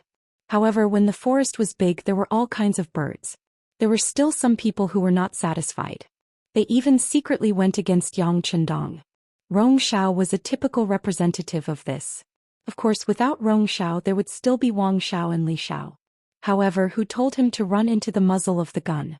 If he did not punish this person, such things would inevitably happen again in the future. In order to achieve the effect of killing one to appease the 100, Rong Xiao had already been put on the death list. Putting Rong Xiao's matter aside, Yang Chendong needed to consider and judge the situation of the new Second Army that was surrounded and what the truth was. Even though before this telegram, Shirbi had already sent a telegram and told him everything. However, when a general was outside, military orders could not be given. Who could guarantee that what Shirbi said was true and not a ploy to stall for time and not just to brush him off? It was still the same saying, loyalty depended on the bargaining chip. At least for now, Yang Qindong couldn't give up anything. Even if he could, before the crisis was resolved, it was just an illusion. It was just an empty check. Whether Sherby could be trusted or not was a problem that Yang Qindong had to consider. If he made a mistake in his judgment, everything that followed would be useless. Yang Qindong thought about the first time they met and how he had promoted the other party to a commander. He felt that he had done enough and was sincere enough. Feeling that he had not done anything wrong, Yang Qindong raised his eyebrows and said in his heart, I have done what should be done. Next, let's bet that my judgment of people is not wrong. I hope you can withstand the test. Yang Qindong, who seemed to have made a decision in his heart, called Beta Persei. He wanted to send a telegram to Tiger's Mane of the new First Army to ask him to pay more attention to Sherby's situation. At the same time, he had to prepare for the city defense battle now. Although the new Second Army's matter was big, it was far away and there was nothing he could do. However, the problem of the Japanese army in front of him was something that needed to be solved. If he got stuck in this quagmire, he was afraid that it would not only be the new Second Army that would have problems, but more problems would appear. After seeing Beta Persei return after sending the telegram, Yang Qindong asked, How's the situation in Nanhai province? Young master, the people who moved out are moving in, but the area there is not small. It will take at least a month to distribute the land and restore order. Beta Persei reported in a deep voice. Yang Qindong nodded to show that he knew and then asked, Which army is responsible for the cleanup work? Young master, it's under the command of Commander Niu Duo. Okay, order Niu Duo to take a boat to Ping in Beijing quickly. By the way, send a telegram to the security bureau in Beiming's Kyoto. When Yang Qindong said this, a murderous intent flashed in his eyes. Obviously, the matter of the new Second Army made him a little angry and he was ready to start a massacre. Beiming's Imperial Palace. Acting Sect Master Zhu Xiu was in a good mood recently. It was all because of the news that came from the grassland that Rong Xiao had already convinced the commander of the new Second Army of the Five-Star Army, Shi Biao. In 20 days they might raise their army and surrender. If that was the case, he would not have to pay any price to gain an extra army of troops. Comparing the two, he would have a greater advantage in suppressing the Five-Star Army's forces. Once the Great Ming Empire suffered heavy losses and finally dealt with the Five-Star Army, he would lead a strong army to the south to solve the problem of the South Ming Empire. If he could also solve the problem of the South Ming Empire, then the Great Ming Empire would regain its former glory in his hands. Thinking about how great of a feat this would be, it was really exciting. Just as he was in a good mood, Chief Eunuch Jin Ying appeared. Your Majesty, the Crown Prince's junior tutor Su Yozhen said that he has an urgent matter to discuss with you. What do you think? Oh, send him in. Hearing that Su Yozhen had come, Jin Ying nodded. He admired this official who could do things. Not long after, Su Yozhen appeared in the main hall of the Imperial Palace. He first knelt and kowtowed and then he stood up with a serious expression. Beloved official Su, you don't look too well. May I know why you've come? Zhu Qiu asked in a nonchalant manner. Your Majesty, this official has come for a matter related to Beiming's reputation. I really have to say it. Seeing how solemn Su Yozhen was, Zhu Qiu, who was sitting on the dragon throne, also straightened his body and asked, What's the matter? Yes, Your Majesty. Su Yozhen held the ceremonial tablet and said, Your Majesty, this official has come to ask for forgiveness. What's going on? Zhu Qiu, who was confused by these words, asked. Your Majesty, it's like this. Previously, when the Japanese Empire asked for help, this official spoke out in court to stop it. At that time, I didn't do anything wrong. After all, the most important thing in court right now is to solve the problem of the grasslands and achieve the goal of dealing a heavy blow to the Five-Star Army. But now, it seems that this official's vision was a bit short-sighted. Su Yozhen said with an apologetic attitude. Why do you say that? Zhu Qiu was a bit stunned. He had already put the matter of the Japanese Empire's request for help to the back of his mind. He really didn't think that Su Yozhen would bring it up again. Su Yozhen was naturally instructed by Yang Qindong to come. Before he came, he had already thought of the words to say. He immediately said, Your Majesty, this official has not thought things through. After a self-reflection, he continued, Ever since the Japanese Empire sent people to ask for help, There have been all kinds of rumors. But most of them are accusing us of not helping our vassal state. Especially the people from the Wara Empire stationed in the capital. They have mentioned this matter more than once in public. The Japanese Empire was a vassal state of the Great Ming Empire. Now that they were in danger, Baiming chose to not help them. Thinking about it as the current Baiming's partner, how could Yeshen of the Wara not have any thoughts? If this matter was not handled well, it would greatly affect the cooperation between the two sides. Su Yozhen used this as an excuse to speak out. It couldn't be more appropriate. After listening to this, Zhu Qiu couldn't help but frown. Although Baiming was not as good as it used to be, and even the surrounding vassal states were almost devoured by the five-star army, he had to consider the feelings of the other party. He didn't expect that the Japanese Empire's matter would attract the attention of Yang Chendong of the Wara. Now that they were cooperating, Zhu Qiu, who didn't want to make things worse, immediately asked Su Yozhen. Su Yozhen, if this is the case, do you have any ideas? Your Majesty, I have a plan that can shut the mouth of the Wara with the smallest price. Hearing that he was finally asked, Su Yozhen answered without hesitation. Speak. Yes. I think we should send an army to the Japanese Empire to show that Baiming will not give up on our vassal states. As for this army, there doesn't need to be too many people, it's mainly for show. If there is any danger, then retreat immediately. That way no one will be able to say anything. Which army? Zhu Qiu asked with interest. Your Majesty, didn't you just set up a navy? There are only 50,000 people, which is neither more nor less. Let them go to the periphery of Neon and they can test the army. It's the best of both worlds. Su Yozhen replied with a smile on her face after she finally expressed her thoughts. Since the five-star army has been growing, especially after they first took down North Korea and then attacked the Japanese Empire, the safety of the sea has also attracted Zhu Qiu's attention. He spent a lot of money to build a 50,000-person navy, and at the same time lifted the ban on the sea. He was ready to build something on the sea.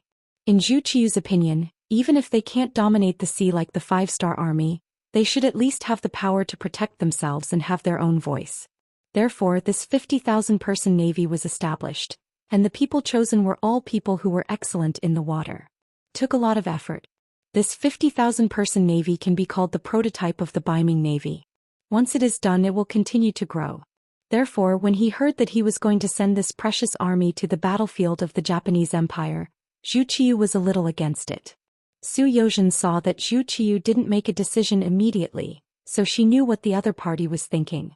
She continued to say, Your Majesty, from a weak army to a strong army, it has to go through all kinds of training. This trip to the Japanese Empire is one of them. Besides, if things go wrong, we can withdraw in time. Just treat it as a training at sea. We can use this opportunity to shut the mouths of others. Isn't it a good thing?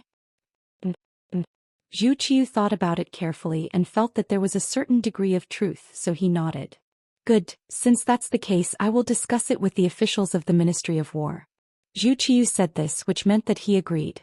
It was not the late period of the Great Ming Dynasty, and now the imperial power was still relatively unified. Especially in the use of the army, they had the power to keep their word. Sure City. Yang Chendong sent a telegram. There were not many words, and it could even be said that there was only one sentence. Observe closely, prepare to defend the city, and act at your discretion during special times. The so-called act at your discretion was equivalent to giving all the power to Tiger's Mane. This was a trust, but at the same time it was also a pressure.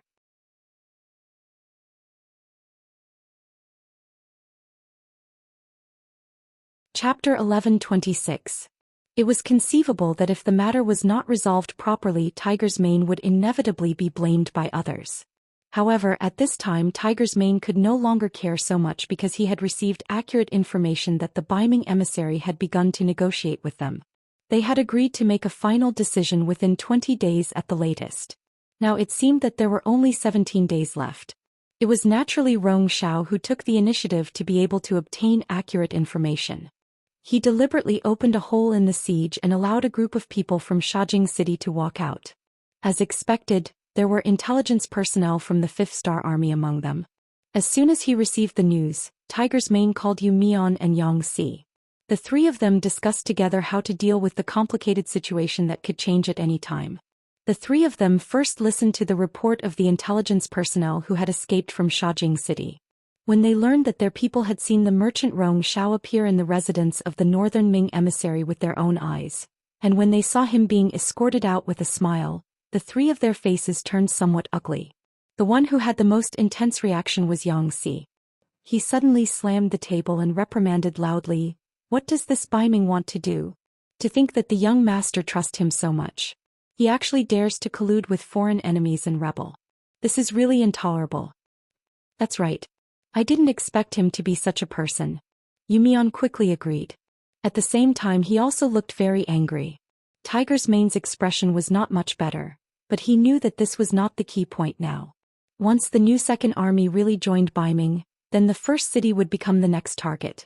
With the supply completely cut off, how to deal with this complicated situation was what he needed to consider. As for other matters, regardless of whether it was true or not, the sixth young master would naturally deal with it. "Both of you calm down first. Let's think about our own problems first. Once the two cities of Shajing and Jing province are obtained by Baiming, they will have nothing to worry about. The next step is to send troops to the beginning city. At that time, do the two of you have any countermeasures?" Listening to Tiger's Mane's words, Yangxi replied without hesitation, "What else is there to think about? Of course we'll deal with whatever comes our way. Our beginning city is not like Shajing City and the other two cities. We're heavily guarded here and we also have a united army and people. We're not afraid of any enemy's invasion." "Yes. Our beginning city is not afraid of any enemy. It's just fight." Yumian's heroic spirit seemed to have been aroused at this moment. His voice was like a bell as he spoke. All right. This was what Tiger's Mane wanted.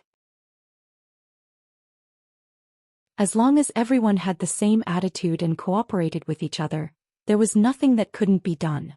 There was no enemy that couldn't be defeated. Just as the situation on the grassland became very complicated, the war on the battlefield of the Japanese Empire was in full swing.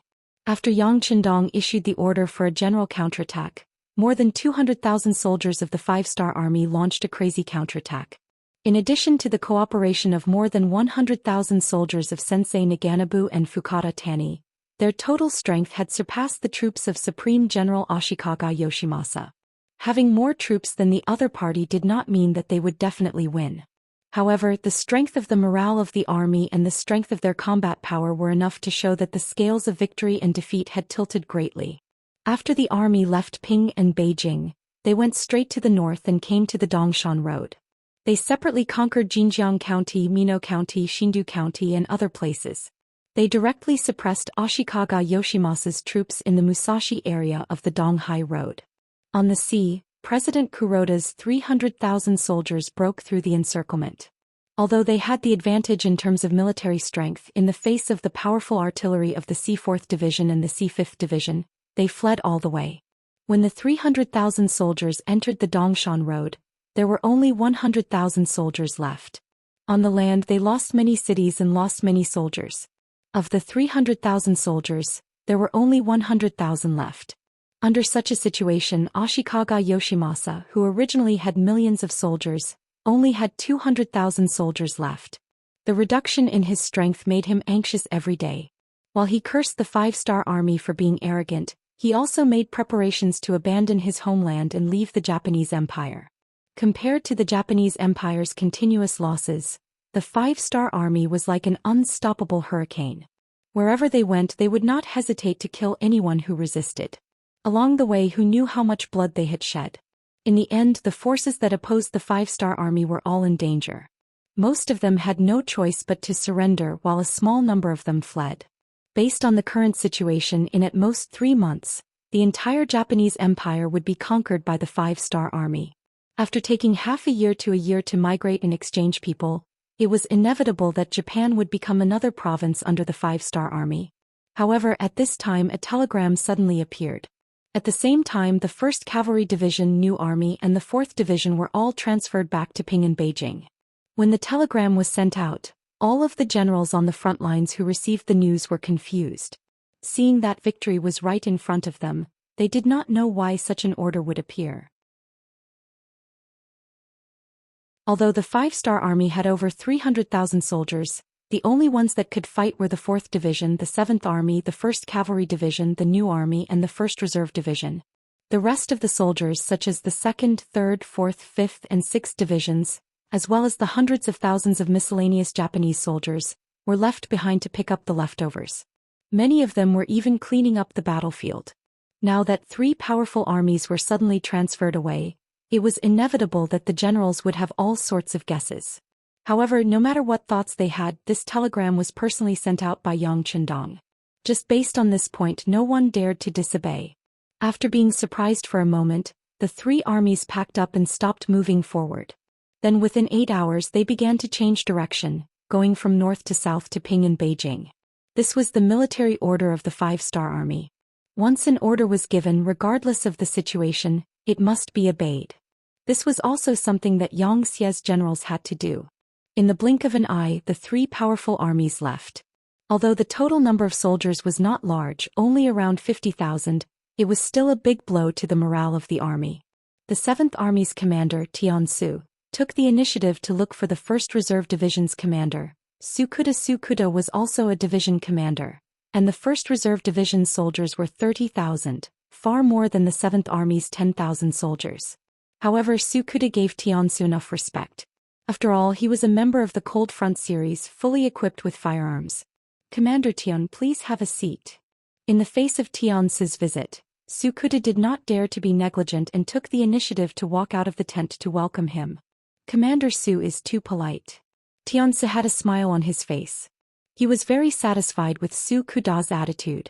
Since Sukuda was so polite, he naturally would not refuse. Instead, he took the initiative to slow down his pace, trying to keep up with Sukuda's pace. Everyone else in the tent left. When only the 2 of them were left, the smiles on their faces involuntarily disappeared. 3 out of 5 powerful armies had left. The 2 of them felt an enormous pressure. If a problem appeared in their originally sure-win situation because of this, it would mean that the 2 of them were incompetent. This made them unusually nervous and cautious. They looked at each other. In the end, it was Tiansu who spoke first. "Commander Su, 3 out of 5 powerful armies have left. The pressure on our shoulders will be much greater." "Yes, but we are not afraid," Sukuda said in a booming voice. "Our 1st Reserve Division has 30,000 soldiers. They are all veterans who have experienced life and death on the battlefield. Although they are not as elite as the Cold Front, we have courage and courage. We are not afraid of any opponent or enemy." "Well said," Tiansu said happily as he waved his fist in the air. "Soldiers should be like this. They should have the courage to press forward. Just like the 6th young master said, when enemies meet on a narrow path, the courageous will win. As long as we are willing to fight with our lives on the line, we can defeat even the heavens and the earth." Commander Su's words are very much to my liking," Sukuda laughed heartily. With a good start, the rest of the conversation became much easier. As the 2 of them continued to talk, they quickly reached a consensus on how to fight the next battle. One by one they came up with a military plan. As for Ashikaga Yoshimasa, who was preparing to leave Musashi Prefecture, he was sighing in sorrow. He was sitting on a chair and sighing with grief. He really couldn't understand. This was clearly his home ground and he had close to 1,000,000 soldiers. How could he be defeated by a mere 200,000 5-star soldiers? But now the enemy's numbers were increasing as they fought. Why was he getting weaker and weaker? What was the reason for this? Was it simply because the enemy's weapons were too powerful? Even now, Ashikaga Yoshimasa still didn't know what it meant to win the hearts of the people. He thought that power was a high and mighty thing. As long as he grasped it tightly, he could do whatever he wanted. However, he did not know who gave him power. When a person with power did not use it to serve the people, he would not be far from death. Just as he was sighing, the sound of footsteps suddenly came from outside the tent. Then a happy Maori regularization appeared and shouted, "Great General, good news, good news." "Good news? What good news can there be at a time like this?" Ashikaga Yoshimasa said disapprovingly. In his opinion, the battle was already decided. He even had to leave his homeland. He really did not know what good news there was to be happy about. Maori regularization did not care so much.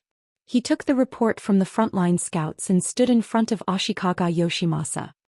He said excitedly, "Great General, I just received news that the 5-star army has withdrawn." "What? Ashikaga Yoshimasa, who originally did not care, suddenly stood up. His eyes were wide open and he had a look of disbelief.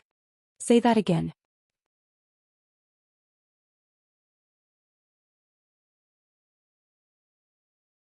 Chapter 1127. Great General, the 5-star army has retreated. Maori regularization repeated. Retreated? Have they all retreated? Ashikaga Yoshimasa's face flushed red with excitement. No. Maori regularization explained. The 5-star army has only retreated 50,000 soldiers. Originally, Ashikaga Yoshimasa thought that the 5-star army had completely retreated. Now that he heard that only 50,000 soldiers had left, which was less than a quarter of the army, he excitedly sat back down. Then he said with a dissatisfied tone, "Out of 200,000 soldiers, only 50,000 have left. Is there a need to be so happy? One must know that he only had 100,000 soldiers on land. Even if the other party retreated 50,000 soldiers, he still did not have the confidence to win." Maori regularization was startled for a moment. Then he seemed to realize that he had said something wrong. He immediately took the initiative to explain, "Great General, although the 5-star army has only retreated 50,000 soldiers, the ones who left are all elites. There is the 4th Division of the Cold Vanguard Army, the powerful 1st Cavalry Division and the New Army." When Ashikaga Yoshimasa calmed down and heard that it was these 3 divisions that had left, a hint of joy flashed across his face. However, he quickly regained his composure and said, "At this time, why did these 3 divisions suddenly leave? What is Bugnam of Gojoseon doing?" "I don't know." Maori regularization shook his head. How could he know about such a confidential matter? However, he knew that once these 3 divisions left, the pressure on the battlefield would be greatly reduced.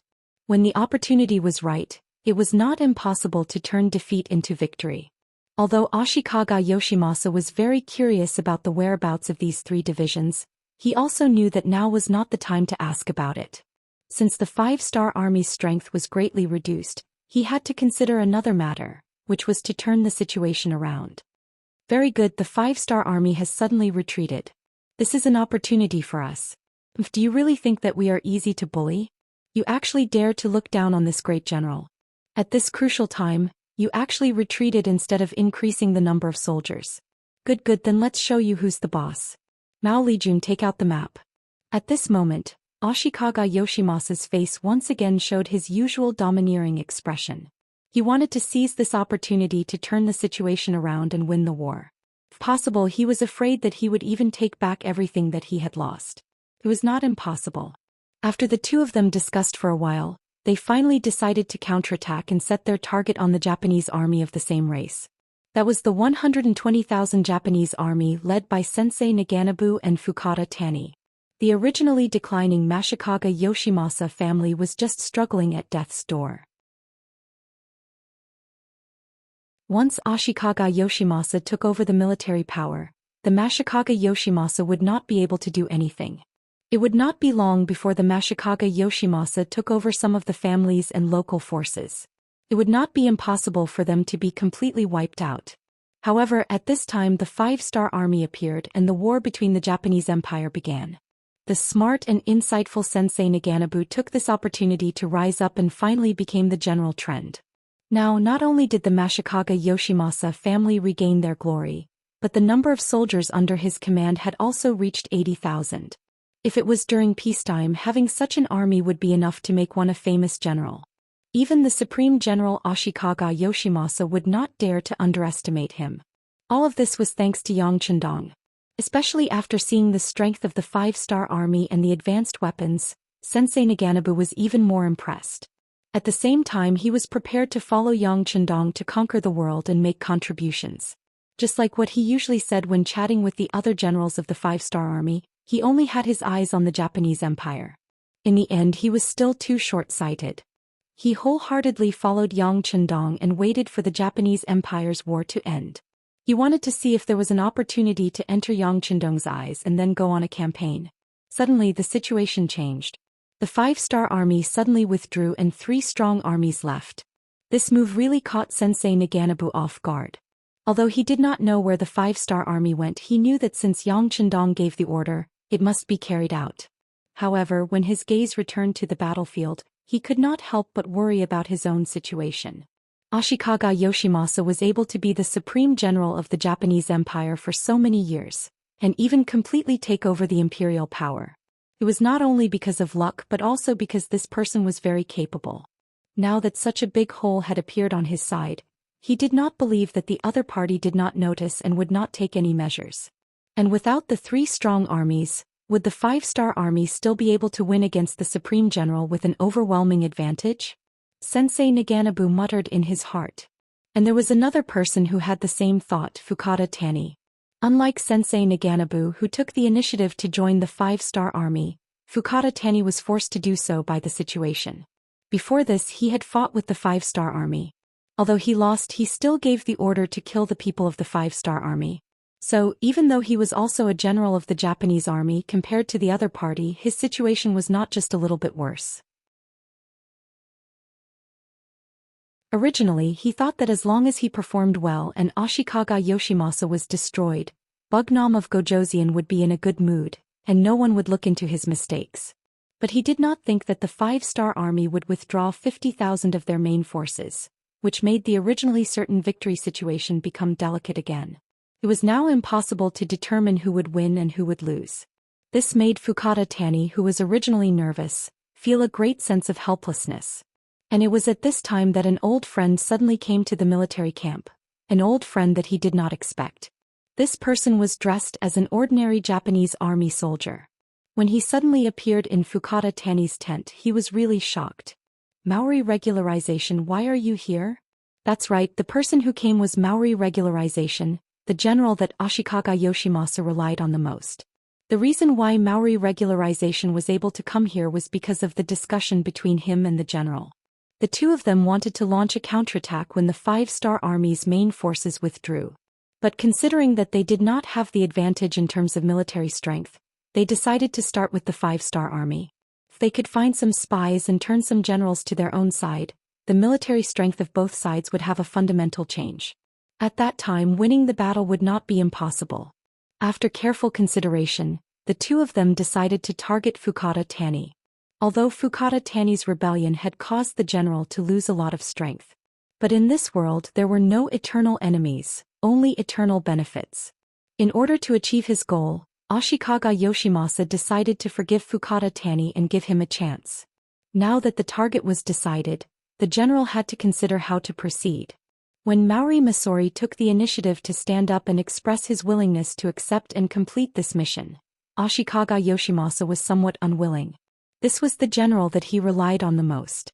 If something were to happen to him, the loss would be too great. Ashikaga Yoshimasa did not immediately agree, which made Maori regularization feel very touched. Didn't this mean that the other party valued and cared about him? Because of this, he had to do this task well, so he said, "General, this mission has to be done by me. First of all, my identity is important enough. Only if I go can I dispel some of Fukada Tani's concerns and worries. Second of all, if something were to happen, it would be better for me to die than for the general to be in danger. So please agree to my request." It had to be said that Maori regularization's reason was very reasonable.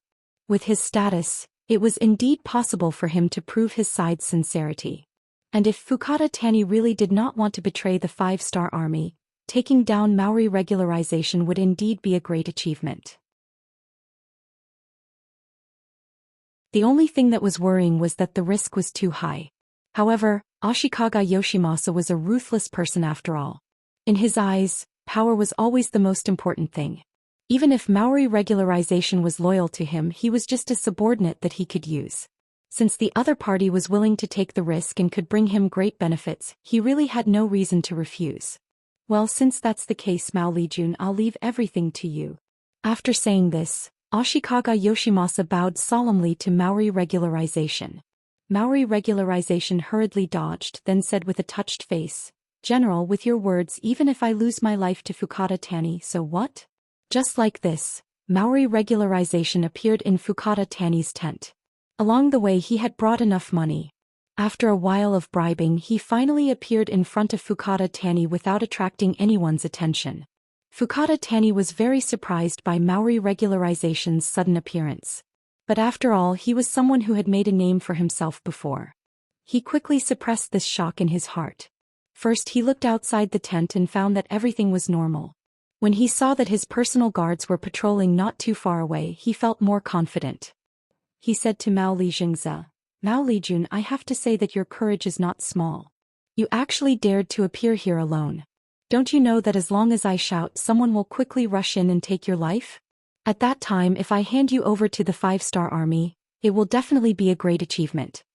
Facing Fukada Tani's threat, Maori regularization first smiled, then lifted his robe and looked at Fukada Tani, who was a little nervous because of his actions, and said, "Kun Fukada, as you can see, I didn't bring any weapons, so I can't pose any threat to you. So I still have a few words to say to you. If you still want to take me down after hearing them, then I have nothing to say." No threat at all. Fukada Tani let out a long sigh of relief, and his expression returned to normal. Mao Lijun, you're quite brave. Good. With your boldness, this general will listen to what you have to say.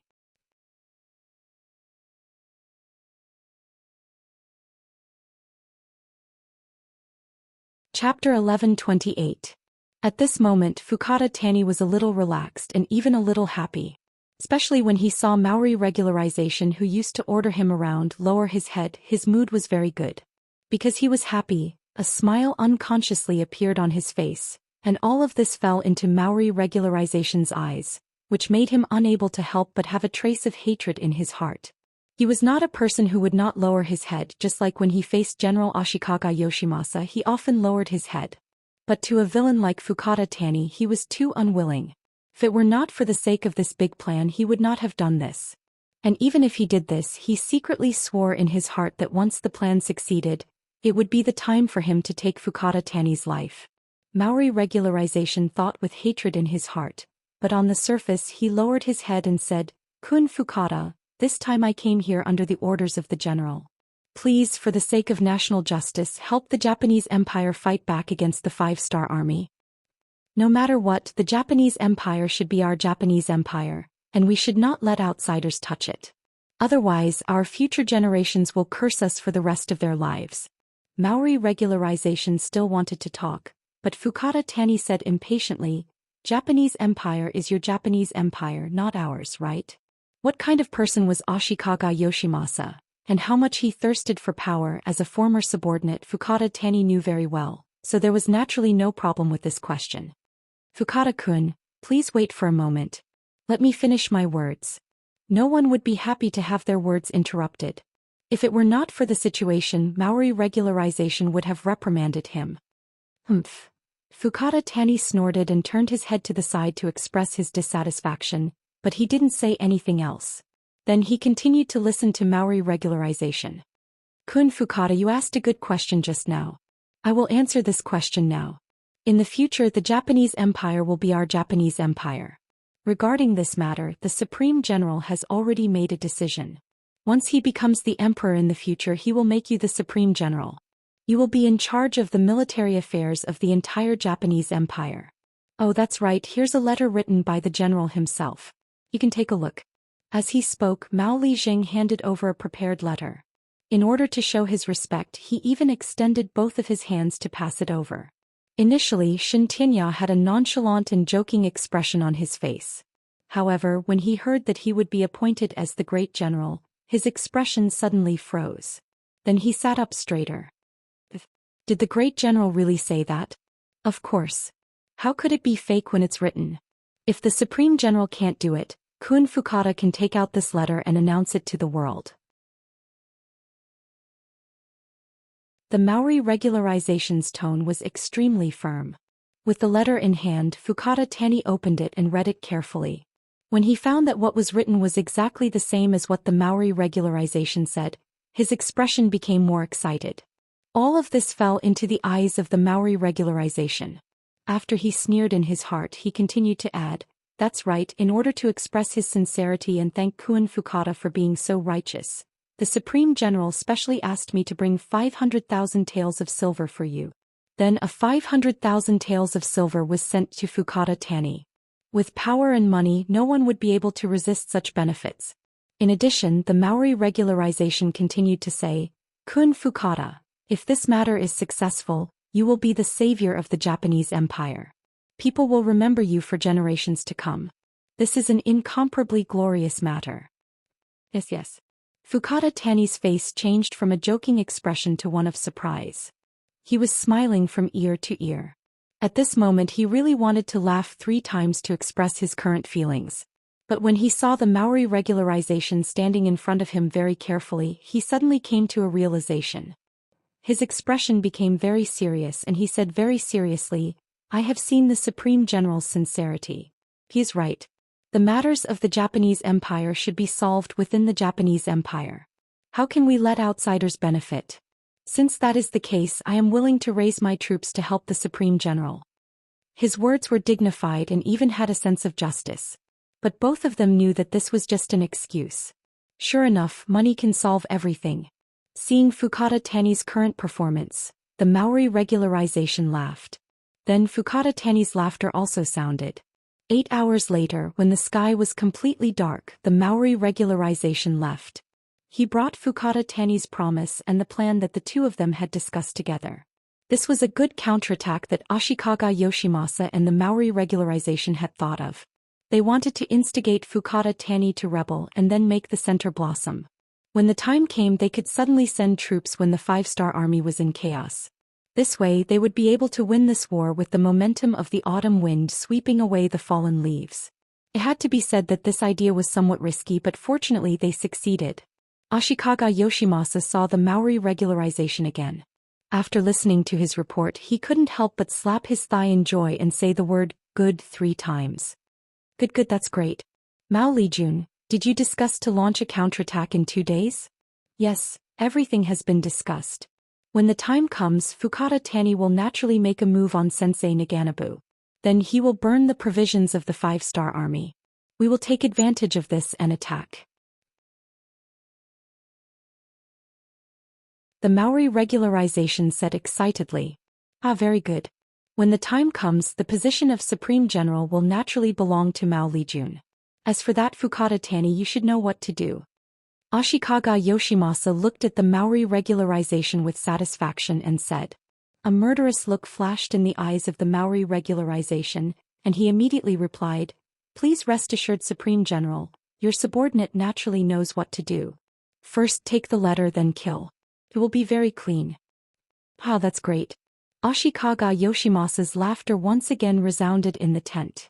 Because the 5-star army's 3 strong armies had suddenly retreated from the battlefield, Ashikaga Yoshimasa, who was originally prepared to withdraw from the Japanese Empire, made a new decision. He wanted to shed blood, he wanted to win back everything that he had lost. Regarding this, the 5-star army on the other side didn't know about this. They still continued to do as they pleased, slowly pushing forward the battle line, slowly moving towards Musashi Prefecture. In the next 2 days, under the careful supervision of the 2 commanders, Tense and Kushiwada, they took down another outlying county of Musashi Prefecture. They were one step closer to success. After a day of hurrying, the soldiers were a little tired. In the evening they started to cook early. Other than the necessary sentries, the rest of the main forces went to sleep. They needed to accumulate enough strength for the next day. Compared to the silence of the 5-star army's camp, 10 li in front of them, 100,000 Japanese army was slowly approaching. The one leading the Japanese Empire's Supreme General, Ashikaga Yoshimasa, and his deputy, Maori regularization. This time all of the 100,000 soldiers were brought out. Clearly they were prepared to go all out. This might be their last chance. If they won, they would rise again. If they lost, they would retreat. The 2 of them walked in the middle of the group. Their expressions were incomparably solemn. Before they saw the final result, their hearts were hanging high. The agreed time was getting closer and closer. The 2 of them were like defendants waiting to be judged by the judge. Their breathing became a lot heavier. Time passed by minute. Finally, the time that was supposed to come came. When it was midnight, the sound of battle cries could be heard from the distance. Then flames soared into the sky, illuminating the horizon and turning it red. Ah, they finally made their move. Pass down my order, all troops attack. Supreme General Ashikaga Yoshimasa looked at the scene in front of him. Naturally he was very excited. After a loud shout, the 100,000 Japanese Empire in front and behind him increased their speed and rushed straight ahead. At this time the 5-star army's camp was in a mess. Corpses covered the ground. The smell of blood rushed to the nose and throat. There were military tents that were still burning. Fukata Tani, who was in full armor, was riding majestically on a tall horse and commanding the army. This time he suddenly launched a night attack and caught Sensei Naganabu off guard. He killed thousands of people and captured countless people. He perfectly completed the mission given to him by the Supreme General. If there was a flaw, it would be that Sensei Naganabu used the chaos and the night to escape. But it didn't matter. He was just a stray dog.